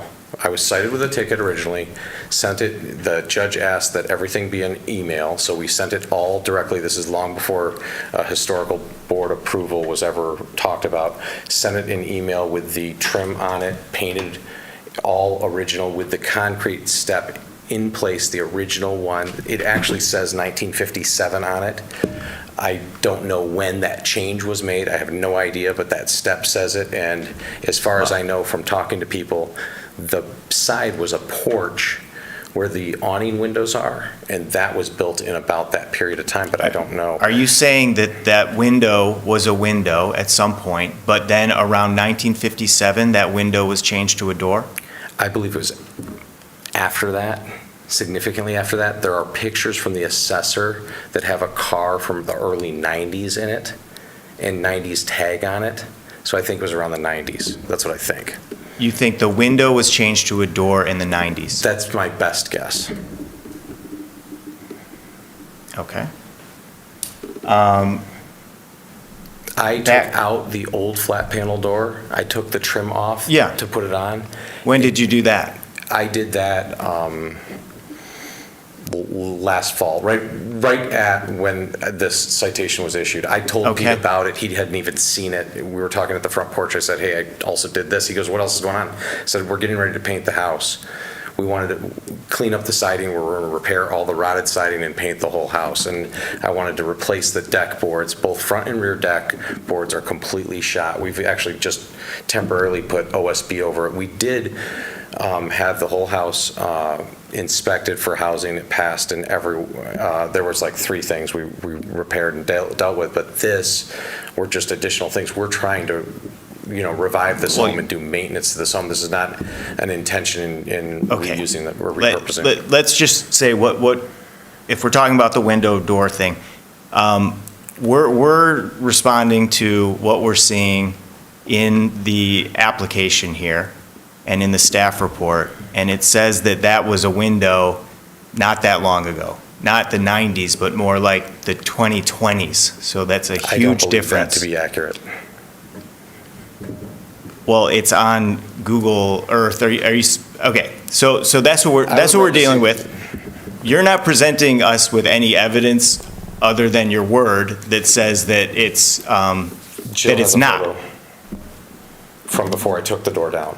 After I bought the home, before I took the door down. We're talking about window photos, not door photos, though. What I want to know is, when did that window change to a door? We think around 2020 it was a window. 2024, now it's a door. So what we are concerned about is the historic materials on that house that were removed. And I would say inappropriately removed. We're going to discuss whether or not it was inappropriate. If that window was removed inappropriately, like let's say someone asked us, can we remove that window? We would say, no, you can't remove that window. Then it was removed inappropriately. What the next step that would happen is that window would need to get put back in, recreated, and put back in. So that's kind of what the decision that we're considering is that. So we're not concerned with like it was this door, now it's this other door, or there's a stoop there with there's no landing, there's no handrails, there's no stairs, all those things. So we're sort of doing this in reverse because the work's already been done. You didn't do the work.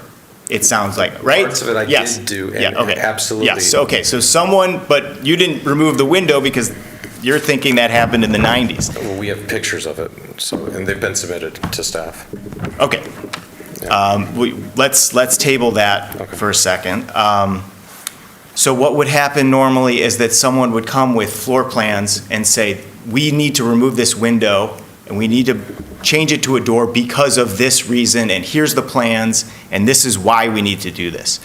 So that's also complicating our, our decision here, because we don't have a reason for why it's a window changed to a door, and since you didn't do that work, it's complicating it, because you're not going to, I assume, tell us why it needs to be a door.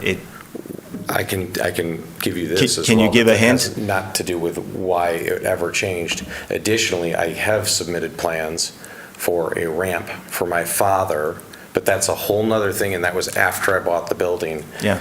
He had open heart surgery, and this is his domicile. So the ramp, I guess there wasn't enough information submitted to have this hearing, but it would go from a new stoop landing out towards 7th Street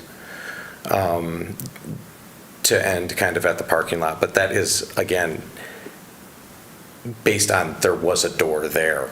This is a new stoop to be added, with stairs then going back towards the other landing on the other part of the house. Is this the only door that has access to this apartment, or does this apartment have other doors? There's one other door to this unit. It's off the front of the home. Yeah. Yeah. Okay, And so. all the units have a front and a back door. Yeah. Every unit in the building. Okay. Additionally, staff reported that it's 4 one-bedrooms. It is not. It's 1 two-bedroom and 3 one-bedrooms. But there's a lot of information that is not correct in the city I believe the records. wording was maximum 2 occupants. But let's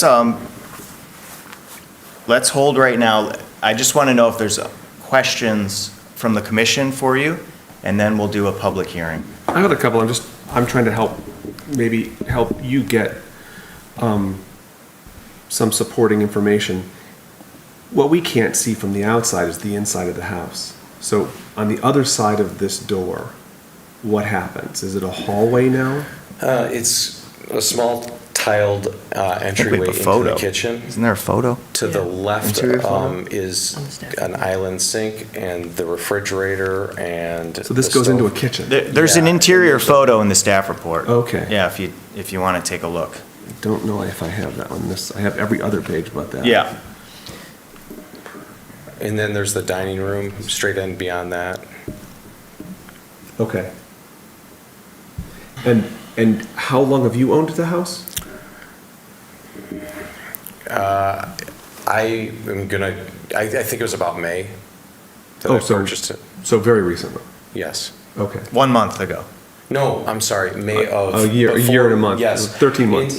Right, so about May, bought it, and then was doing the front porch and getting ready to paint it in later summer, maybe fall, when this whole kind of thing unraveled.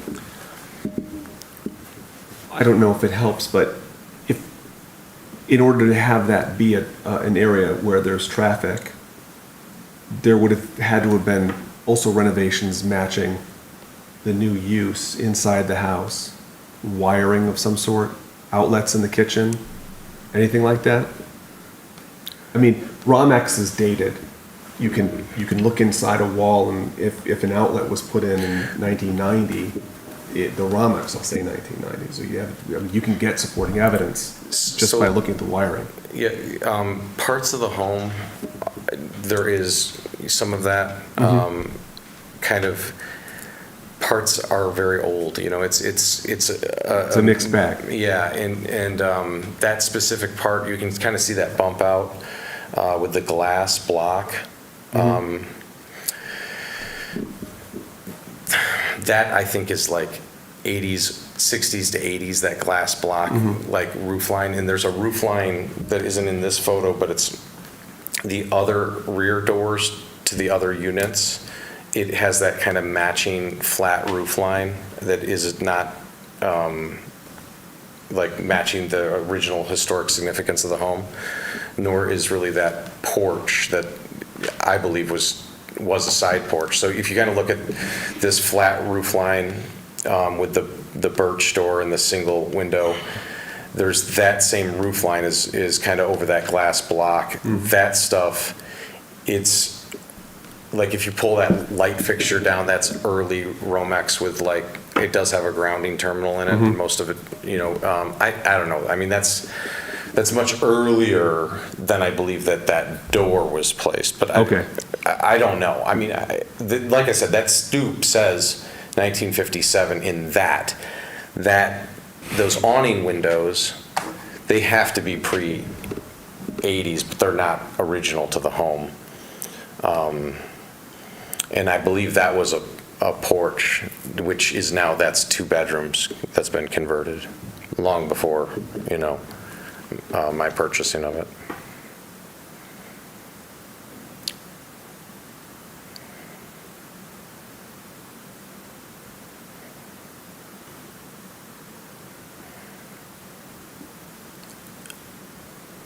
Are there other questions for the applicant?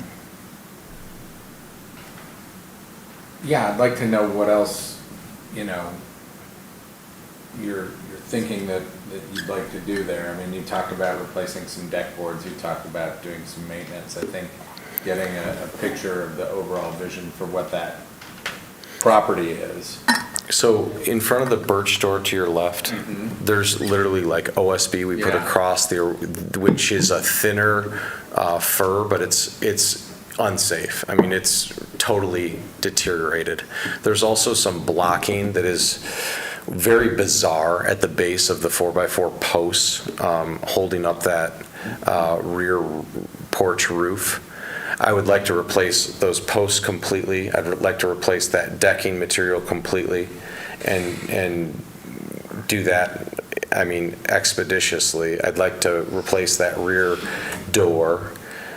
Any rotted siding anywhere on the property, I wanted to replace immediately. To the right, where the let's call it the new door, that I did replace just the door on, I want to create a stoop with stairs that would, in that voided space, go back towards the other ones and make that a paver area, and then have a ramp going out to 7th Street along that side of the home. I mean, if you're talking about this side, additionally on the other left side, you can't see it facing the yard. I'd like to replace the door that is there as well. It's not even really a door, it's just nailed together flat 1x4s going to the cellar. Is the, just along that line of questioning, is the front porch project complete? Absolutely not. No, I stopped immediately when Pete said that, you know, he wanted me to get a permit. What else has to happen on the front porch? Well, again, in the staff report, it said that the header was replaced. It's not. That's actually just new wood wrapping the header that is original there. And it is exactly the same dimensional material. In fact, we have every bit of it. We saved it. That was there when we took it down. I would agree with staff that there was an ornamental piece that you can kind of see, but you can also see to the left of the bay window, there is a painted 2x4 that was supporting all of the railing. That's what it was mounted to. I mean, you know, again, the goal here is not to hodgepodge this property. I would like to, you know, bring it back, clean it up, and make it nice. You know, I want to make it as historically accurate as possible. So what else has to happen to the front That porch? railing's totally inappropriate that's there. That's the one that was there when I bought the house. It's a bent piece of conduit screwed to the post. That's the original one. The front steps, I'd like them to be redone appropriately. The straight slats skirting, that was probably done in the 60s. It does not look appropriate to the home. The lath that is there, it's not even affixed. I just leaned it up against because we pulled it down to show that none of the structure, the original posts and everything underneath that deck are there. I want to do it correctly. We just stopped immediately when Pete said, hey, you can't even replace deck boards, even though they're identical. You can't replace this wrapping without historical board approval and a building permit. So I said, fine, Pete, I have multiple building permits every month and never have had a problem ever. This is the first time I've ever had anything like this happen. But so those items I'd like to do. The ceiling in there, I'd like to clean up and paint. The trim, all the trim has to be done. There's an overhang that we took down the trim. It was mostly fallen down, but it's completely off there. Yeah. And you can see the structure to the roof is exactly original. Really, the fascia board that's up there is new. And then the wrapping on those posts are new, and the deck boards are new, and the trim boards are new, but they're not even on there. They literally are just setting there. Over the step is the original board. Mhm. You can see that, but yeah, so none of the trim work has been done. All of this stopped the minute It's Pete on said he had a hold. problem with it, so. Okay, all right, well, let's stop the applicant comments for now. Take a seat. We'll have a discussion. We might call you back up for more questions, but let's just pause for a moment. I guess before I move on, it was kind of unusual. We don't usually have someone saying that the staff report is incorrect. So do you want to comment on that? I'm not sure what the inaccuracies are. Well, So- the date of the wind, like the. Oh, that's that- just from Google Street View. Right, I so mean, so you have 2020 a Google Street photo View. from Google Street View from Yeah. 2020, Yeah. and that's that, okay. Yeah. Thank you. Okay, so now we will go to the public hearing. So the public hearing is open for this application at 903 West Huron. We'll get back to you in a second, sorry. Okay. Okay, so the public comment's open. Is there anyone online for the public comment? Okay, there's no one here. So I will close the public hearing portion of this application. All right, and now is the time for a motion. And so we have these two motions in the staff report. And one is for the front porch, and one is for the window to door work. So obviously, this is in reverse order than is, we normally handle. But I think that let's do the front porch one. And then we can discuss the front porch and see how that goes. And then let's take it from there. But let's just do that one first. So does someone want to read the front porch motion? I'll Okay. do it. All right. I move the commission issue a certificate of appropriateness for the portion of the staff-initiated application at 903 West Huron Street, contributing property in the Old West Side Historic District to replace a porch beam, 3 porch posts, decking, and skirting. The work as completed is compatible in exterior design arrangement, texture, material, and relationship to the rest of the building and the surrounding area, and meets the Secretary of Interior's standards for rehabilitation and guidelines for rehabilitating historic buildings, in particular standards 1, 2, 5, and 9, and the guidelines for entrances and porches and building site, and the Ann Arbor Historic District design guidelines for porches. Second. Okay, that was moved by Commissioner Smith, seconded by Commissioner Kaplan. The motion says replace the porch beam. The applicant said they didn't replace the porch beam, it was the porch beam trim. So I think we can just, Yeah. porch beam trim, is that Sure, allowable? friendly amendment. Yeah. Okay, so normally when we would get a porch before the work is done, there would be more complete information, right? There's more work that needs to be done on this porch that's not in this motion. So I am a little confused on what to do, and I will ask some help from staff here, because if we, I guess what we can do is approve this, and then it feels incomplete to us, but at least we've approved that incomplete part, and then would the next step the owner could say, great, now I also want to do A, B, C, and D, and then we would approve that? Is that what would happen if we approved this motion? If you approve this motion the way it is, it's really only addressing what's been started. Yeah. It's not looking forward at all. Right, okay, and You so could, then, but if the- you could just approve this motion or Yep. deny it. You could condition this motion on receiving drawings and information on the completion work. Or you could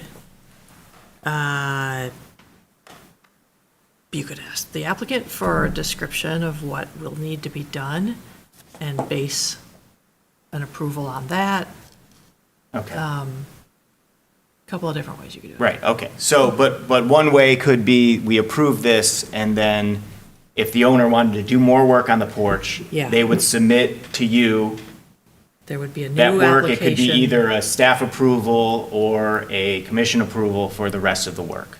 Correct. Is that a possible Yeah. way forward here? Yeah. Okay. I mean, that sounds good, like the sort of easiest way forward for everyone for this part of the project. But let's discuss it. Let's hear comments. Let's just focus on the porch. That's the motion, obviously. So are there comments on the porch? So I have a question. Yeah. Or I guess just so if we approved it, we're saying as is, the porch is acceptable. So the property owner doesn't have to do any additional work. He can. Correct. Well, he can propose additional things. So then I guess the question, I mean, so the porch, prior to this work, there was no historic material left? Is that what we're saying? Yeah, generally speaking. Okay. Yeah, the posts have been, very nicely replicated, the Gotcha. wrapping to what was there prior. Okay. There is like that half column against the wall that's original material, but I don't think I don't think anything's going to happen to that. That's just going to Still stay there. there. Yeah. So really, it's just finishing the trim and then the steps in the front and any guardrail that's necessary. And that would come back to, okay. That would have to be a new application. Got you. There was horizontal skirting, and now it's a lattice. Gotcha. I mean, Okay. that's Yeah. standard, though. Yeah, that's- That's the big change. Okay.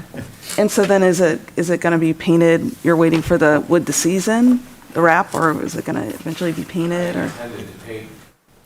I intended to paint the entire house. That was what precipitated all of this. And to the photo discussion, Google Earth kept being brought up, but the only pictures I've seen or heard spoken of any window came from the assessor, and they have admitted they cannot date them. So Okay, so, I think that's very important in this.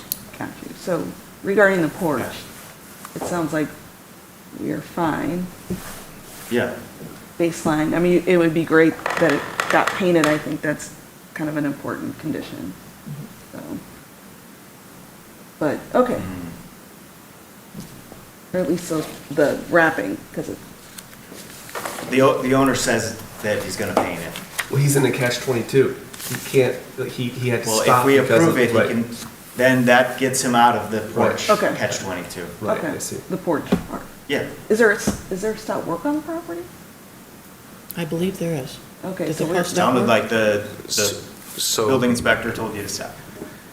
the stop work order started the whole discussion. The city attorney, John Reiser, looked at the state law, which actually technically does not require a permit. However, because HBC Yep. approval it does require a Yep. permit. So I was unclear on that, and Gotcha. that has actually changed recently, and there's been no notification that I've been actually given regarding that. So because the structure boards are original, if you take the historical significance out, there's no building permit required. In the past, when my mother was on this board, if you were placed with exactly the same that is there, you were okay. And that was looking at the home from the front, from the street. We did go to great pains to get exactly the same boards and exactly the same everything. The only difference is they're treated, so they'll prevent rot. But that we went to great pains and we saved them. We have all the same stuff. So that's been looked at. So I didn't think that I needed HBC approval, a historic board approval. So I was unclear. That is my fault. But yeah, that's how that evolved. Okay. Well, I would say, just from what I'm hearing, I agree that the painting is important, and I would be okay with adding a condition to the motion that says, I think I'm okay with it, Okay. but it needs to be painted. Yeah. It's pressure treated wood, and that's a little trickier to paint, but you can paint it. Yeah, and it should be painted, so. I would consider that a friendly amendment. Yeah, okay. So the motion and conditional on being painted, and anything else for the front porch? Sounds like we're more or less, if we did this the right way, if that would have been approved as part of a project, we would approve what has been done. We do want to see the rest of the Stairs, railings. The porch completed. And I think the owner wants to as well. So I feel like we're all in alignment there, and we can move forward. So any other comments, just real quick, before we vote on this one motion? Okay. Okay, so we've got the motion. All those in favor of the motion, please say yes. Yes. Yes. Yes. All those opposed, please say no. Okay, so that motion carries. So that part of the HGC application has been approved. And now we've got to turn our concern to the window that was removed and changed into a door. So let's, I just want to look at let's all take a look at the motion before we read this one here. I think I just want to, I'm curious.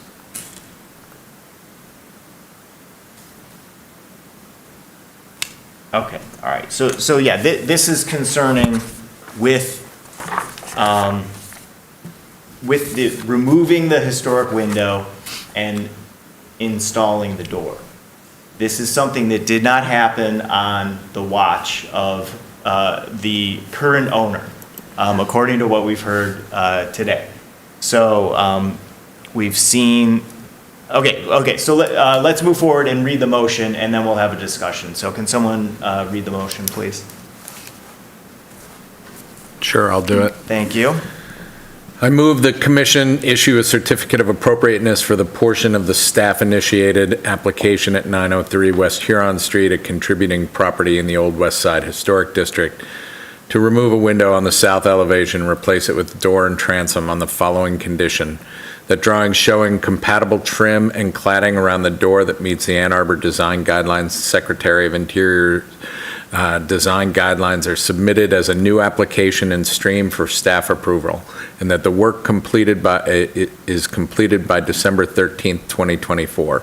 As conditioned, the work is compatible in exterior design, arrangement, texture, material, and relationship to the rest of the building and the surrounding area, and meets the Secretary of Interior standards for rehabilitation and guidelines for rehabilitating historic buildings, in particular standards 1, 2, 5, and 9, and the guidelines for entrances and porches and building site, and the Ann Arbor Historic District design guidelines for porches. Second. Great, so that was moved by Commissioner Smith and seconded by Commissioner Ross. So if we approve this motion, then it sounds like basically what you see that's existing now, plus some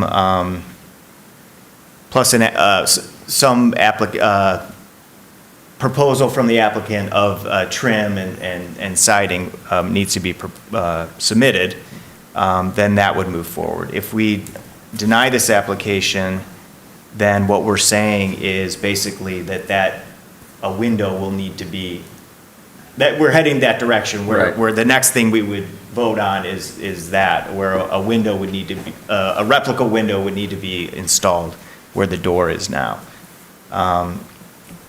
So Does anyone have any discussion to kick this off? This is. I'll just say about kind of the back and forth about when this was converted from a window to a door is, the property owner bought the house in May of 2022.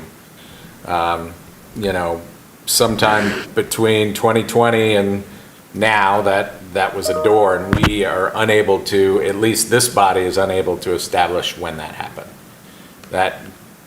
It concerns me a little bit.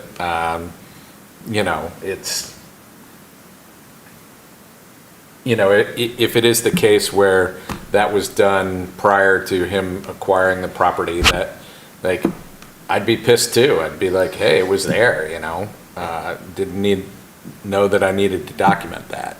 So I understand trying to work through this and the frustration of it. I also understand the frustration on our side of it, which is, this has been the rule for historic district stuff, is that it's all parts of a building since at least 2008. That's a long time.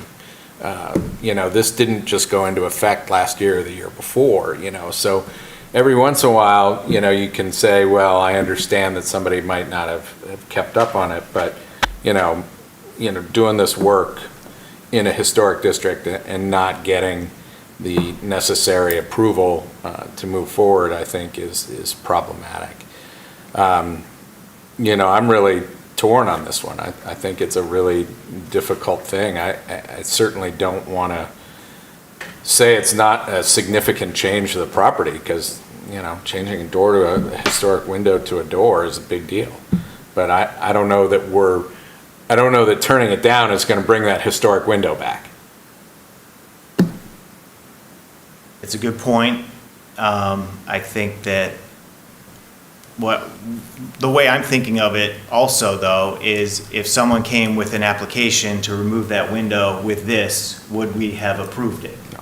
And if the answer is no, then the right thing to do is to do the right thing. But maybe there's another argument that also is valid. I mean, I'm just two things can be true. I'm just thinking, kind of practically, is like, look at some of the other windows on the backside of that house, and this, like so many historic houses in Ann Arbor, is carved up into a bunch of single, units. It's a 4-unit building.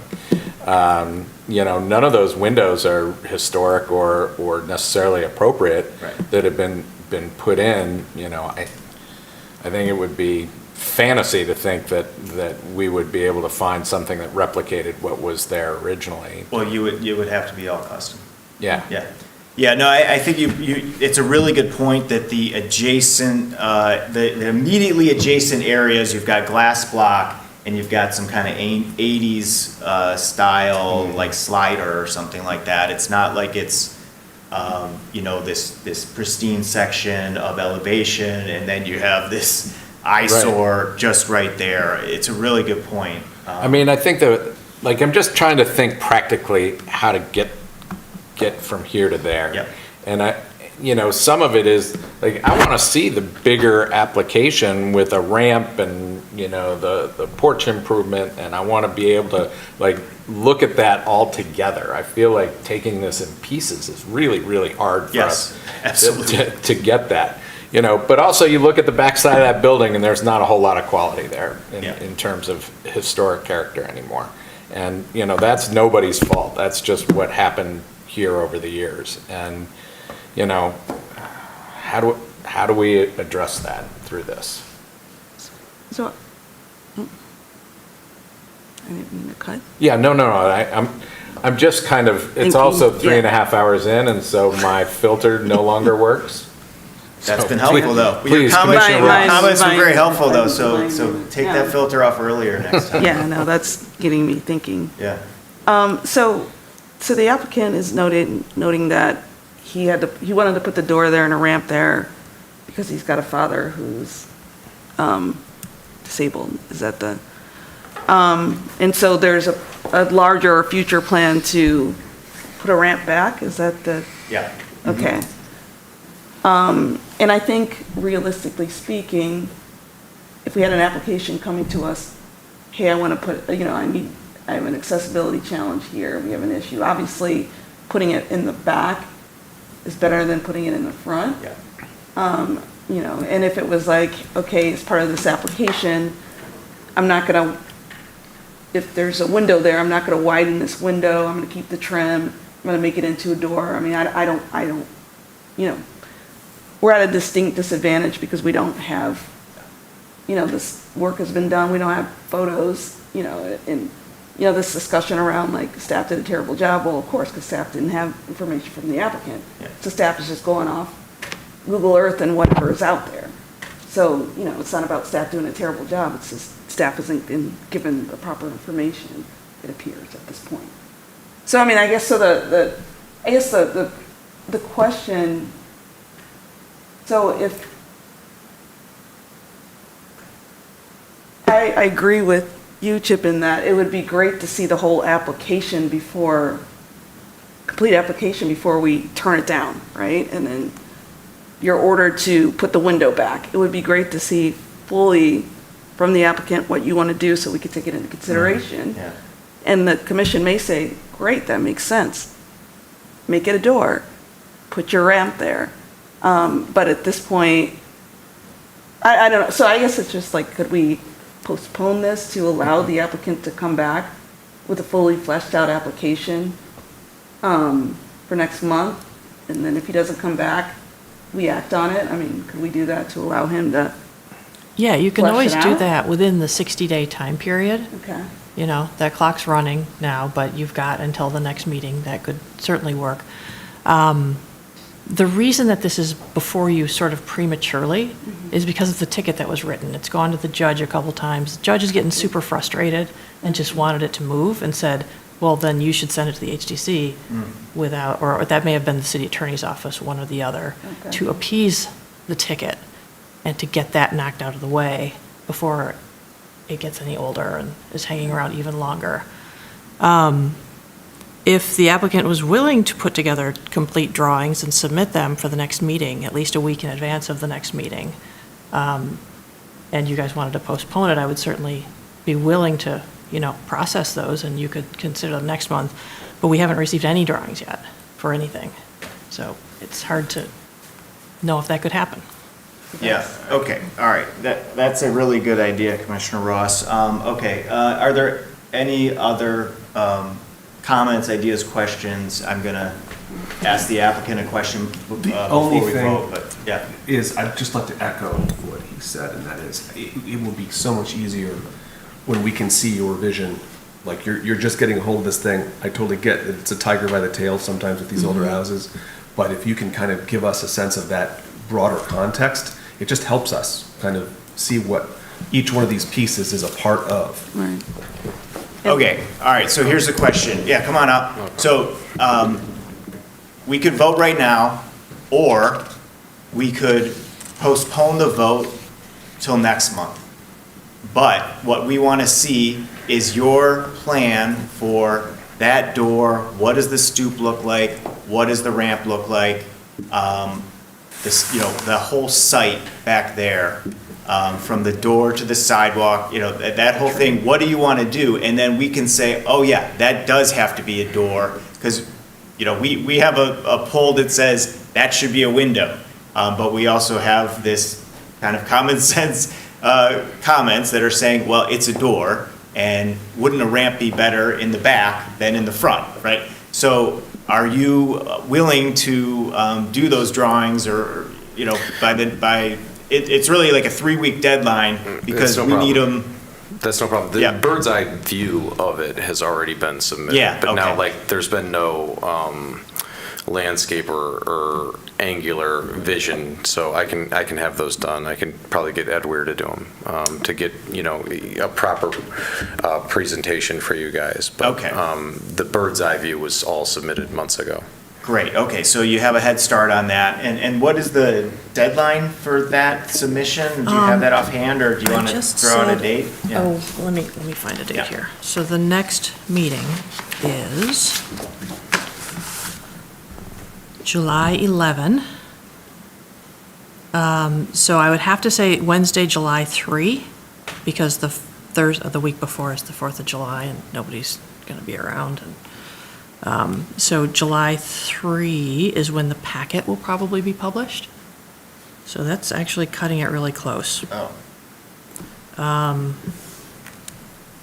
But we can do that because they're pretty much going to be attachments. Okay. We're not going to generate a whole new staff report, for it. Very good. So, Okay. So July 3rd. So you want drawings for the door, the stoop, and the ramp, and you need them in plan view and elevation drawings? Yeah, well, because we need the trim and the door, and yeah, so an elevation of the door and then a plan of the site. They say a site plan with an elevation of the door. Yeah, we and that'll have do it. pictures of the door with the trim that was there, that we took down. We Yeah, still if you have that a trim. photo and you Yeah. say, this is what we're gonna do, that's as good as an elevation. You don't need to Well, draw an elevation.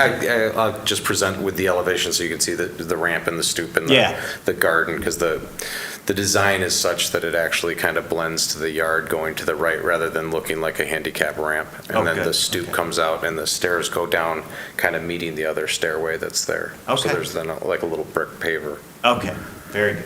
Yeah, be sure that all of the materials are noted on the plans, so we don't have to go through all of that Yeah, we need again. to know the materials. For the of ramp, course. Yeah. for the trim, for the patio, whatever you got. Okay. Okay, Bart, thank you very much. Additionally, so to replace the concrete in the parking lot too area, that would come in front of you as a separate thing as well.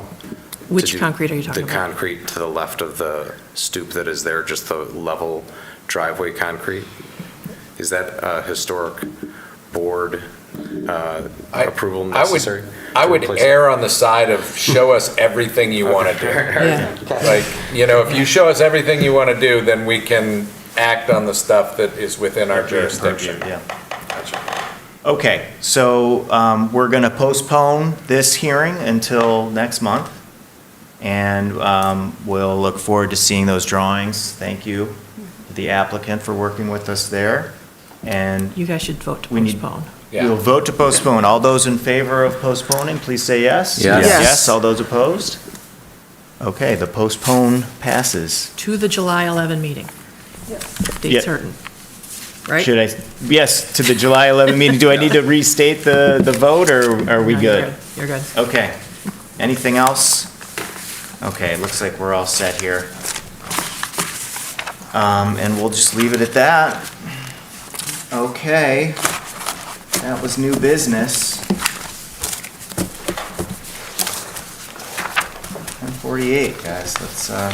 There's not much left. Let's There's not move, much left. let's move ahead. What's taking so long? Okay.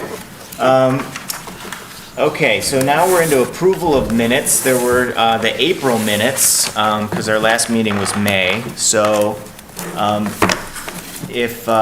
me know if there's any corrections or changes to the minutes.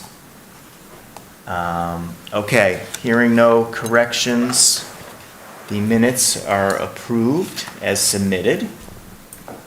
Reports from commissioners, are there any reports from commissioners? No, okay, let's move on to assignments. We've got, we just heard that the meeting was July 11th. The review committee is going to be July 8th at 5 PM. So everyone get out your phones. I think I can do that, maybe.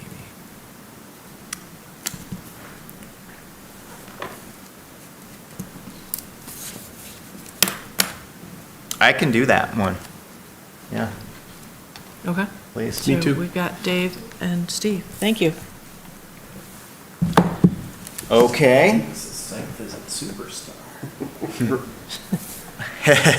Reports from staff. Sorry, I've misplaced my agenda in this giant stack. Is this the, are we up to my memorandum? Yeah, Okay, I staff mean, approvals reports list? from staff, right? Staff approvals Staff list? approvals. Yeah. Yeah, okay. So we've got, after the April 13 retreat, we had 4 things, three things, that were, I think I actually missed one. No, there's 4 things that were proposed to be added to the staff approval list. They are the installation of basement egress windows. This is the one that might take 1 minute to talk about, that are not on a front elevation or the 2/3 of a side closest to the front, or that are not visible from the public right-of-way. windows and wells should be the minimum size required to meet building code requirements for egress. If bollards are required by building code, they must be shown on the plans. Does that cover what we talked about? I think that. Okay, so that doesn't include attic egress windows or rear wall egress windows, it's just basement. Okay. Then line sets, installation of line sets for mini splits that are on the rear elevation or not visible from the public right-of-way and contained in a line split cover. They should run up interior, exterior corners or alongside existing gutters and be as inconspicuous as possible. It's getting a little bit into like design guidelines, but, you know, belt and suspenders.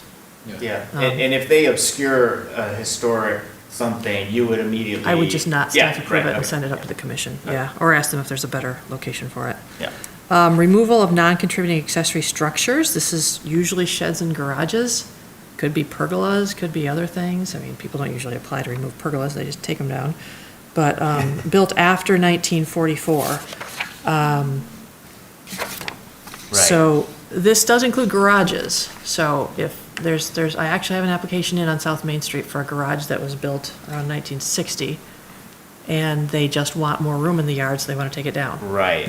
When would we ever deny that? Right, yeah. That's the thing. I think it's I have a problem with that. Yeah, okay, if it's like a mid-century It's like- modern yeah, no, garage or something. I have a or problem like- with that one. Okay. I mean, if it was just like sheds but garages, that's where I can. But would you be able to, if the application were in front of you, you wouldn't have a basis for denying it if it was built in 1960? I would still strenuously. I mean, it's up to the other, obviously, it's not consensus, but I'm just voicing that I have an issue with the garage piece of it. Yeah. Yeah, okay. And then sometimes sheds and garages are almost indistinguishable. It's a big shed or a Yeah, small garage. yeah. But it was built after 1944. And it's not attached to a house. No, Yeah. not attached to a house. Right. Yeah. I mean, I'm fine with that, but, do we vote or is it? Well, the last one is new sheds, installation of new accessory structures in the backyard that do not exceed 100 square feet in floor area or footprint. Could also be a staff approval. We paced out many shed footprint sizes in our cubicles in City Hall to figure out. That 100 what was seemed, the. yeah, because that's 10 by 10 or 8 by 12. Can you read that one again? Yeah, the installation or construction of new accessory structures in the backyard that do not exceed 100 square feet in floor area or footprint. So you couldn't put up a 2-story. Yeah, but you say in the backyard, is that specific enough, in the backyard, like?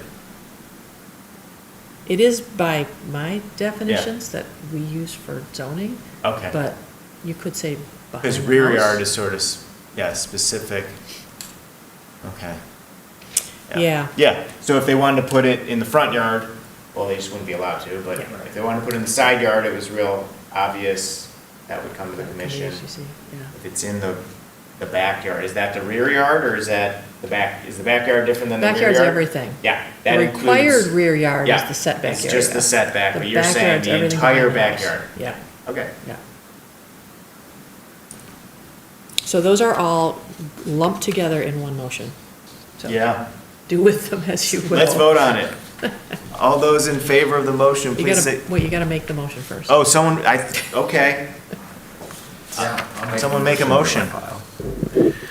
I move that the commission provide staff the ability for staff approvals of basement egress windows as described in Ms. Thatcher's memo of June 13th, 2024, of line sets as described in the same memo, removal of non-contributing accessory structures as described in the memo, and new sheds as described in the memo. Sorry, I didn't read your thing down there, It's but okay. I think I got it it. gets at the same thing. I got it. Yeah. Second?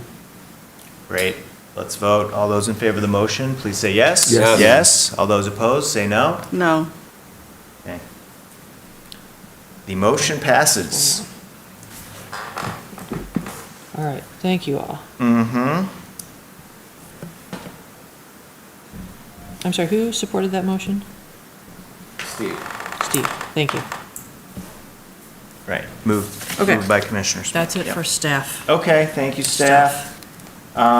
Concerns of commissioners, item L on the agenda. I was just wondering, do we have a seventh commissioner in the works? We do not, so tell your friends, tell your neighbors. Gosh, there's no plan for one? Well, I mean, we need one, but I have Yes. no applicants that Oh, man. are suitable and Okay, willing. if anyone has someone in mind, let's get the word out, because it's just really helpful to have Yes. a full commission. I was going to say, I am a questionable for the July meeting. Yeah, that's why. Right, Yeah. you Okay. know, so I think, Yeah. you know, if we can confirm attendance, it will probably make everybody feel better. Yeah, 'cause we're right at the, Do any of the rest of you think there's a chance you'll miss the July 11 meeting? You have a vacation plan then? it's a good question to throw out there. I won't be here in August, but I'll be here in July. Okay. I will be here. I will be here too. Yeah, I'll be here. Yeah, okay. Okay. Okay, so you got a quorum of those four and Yeah, and hopefully Catherine will check be with here. Kathy, yeah. Also, I've not heard back from Cobblestone Farm. Oh, really? Mhm. Okay. That is a concern of a commissioner. Get in touch with them. I have a commissioner concern. Oh, Not- good. not- One sec. I'm sorry. Yeah. Okay.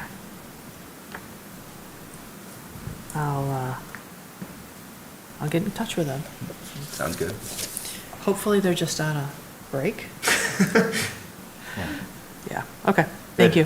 Okay, another concern? I'm sorry. Yeah, no, let's hear it. Actually, not a concern, but just a thought. As we're talking about staff approvals, I thought about decks. If their backyard decks, as long as they meet the guidelines, because I kind of feel like that's something we never approve, or sorry, never, or hardly ever deny. And they're numerous, I would imagine, in terms of applications coming in. So just a data Right. point. Yeah, we could probably set up some parameters that are like, okay, if you have that, then you're good, yeah. Mhm. Guidelines. Yeah, Okay. freestanding, not larger than X, Yeah. that Yeah. sort of thing. Yeah. Yeah, Maybe yeah. bring us a sample of what those guidelines might be to Yep. July? That sounds good. Great. Okay, are there any communications this month? There are not. Great, okay, so, let's see, it's 10:57. I now adjourn the June 13th, 2024 HGC meeting. Thank you all. Thank you all.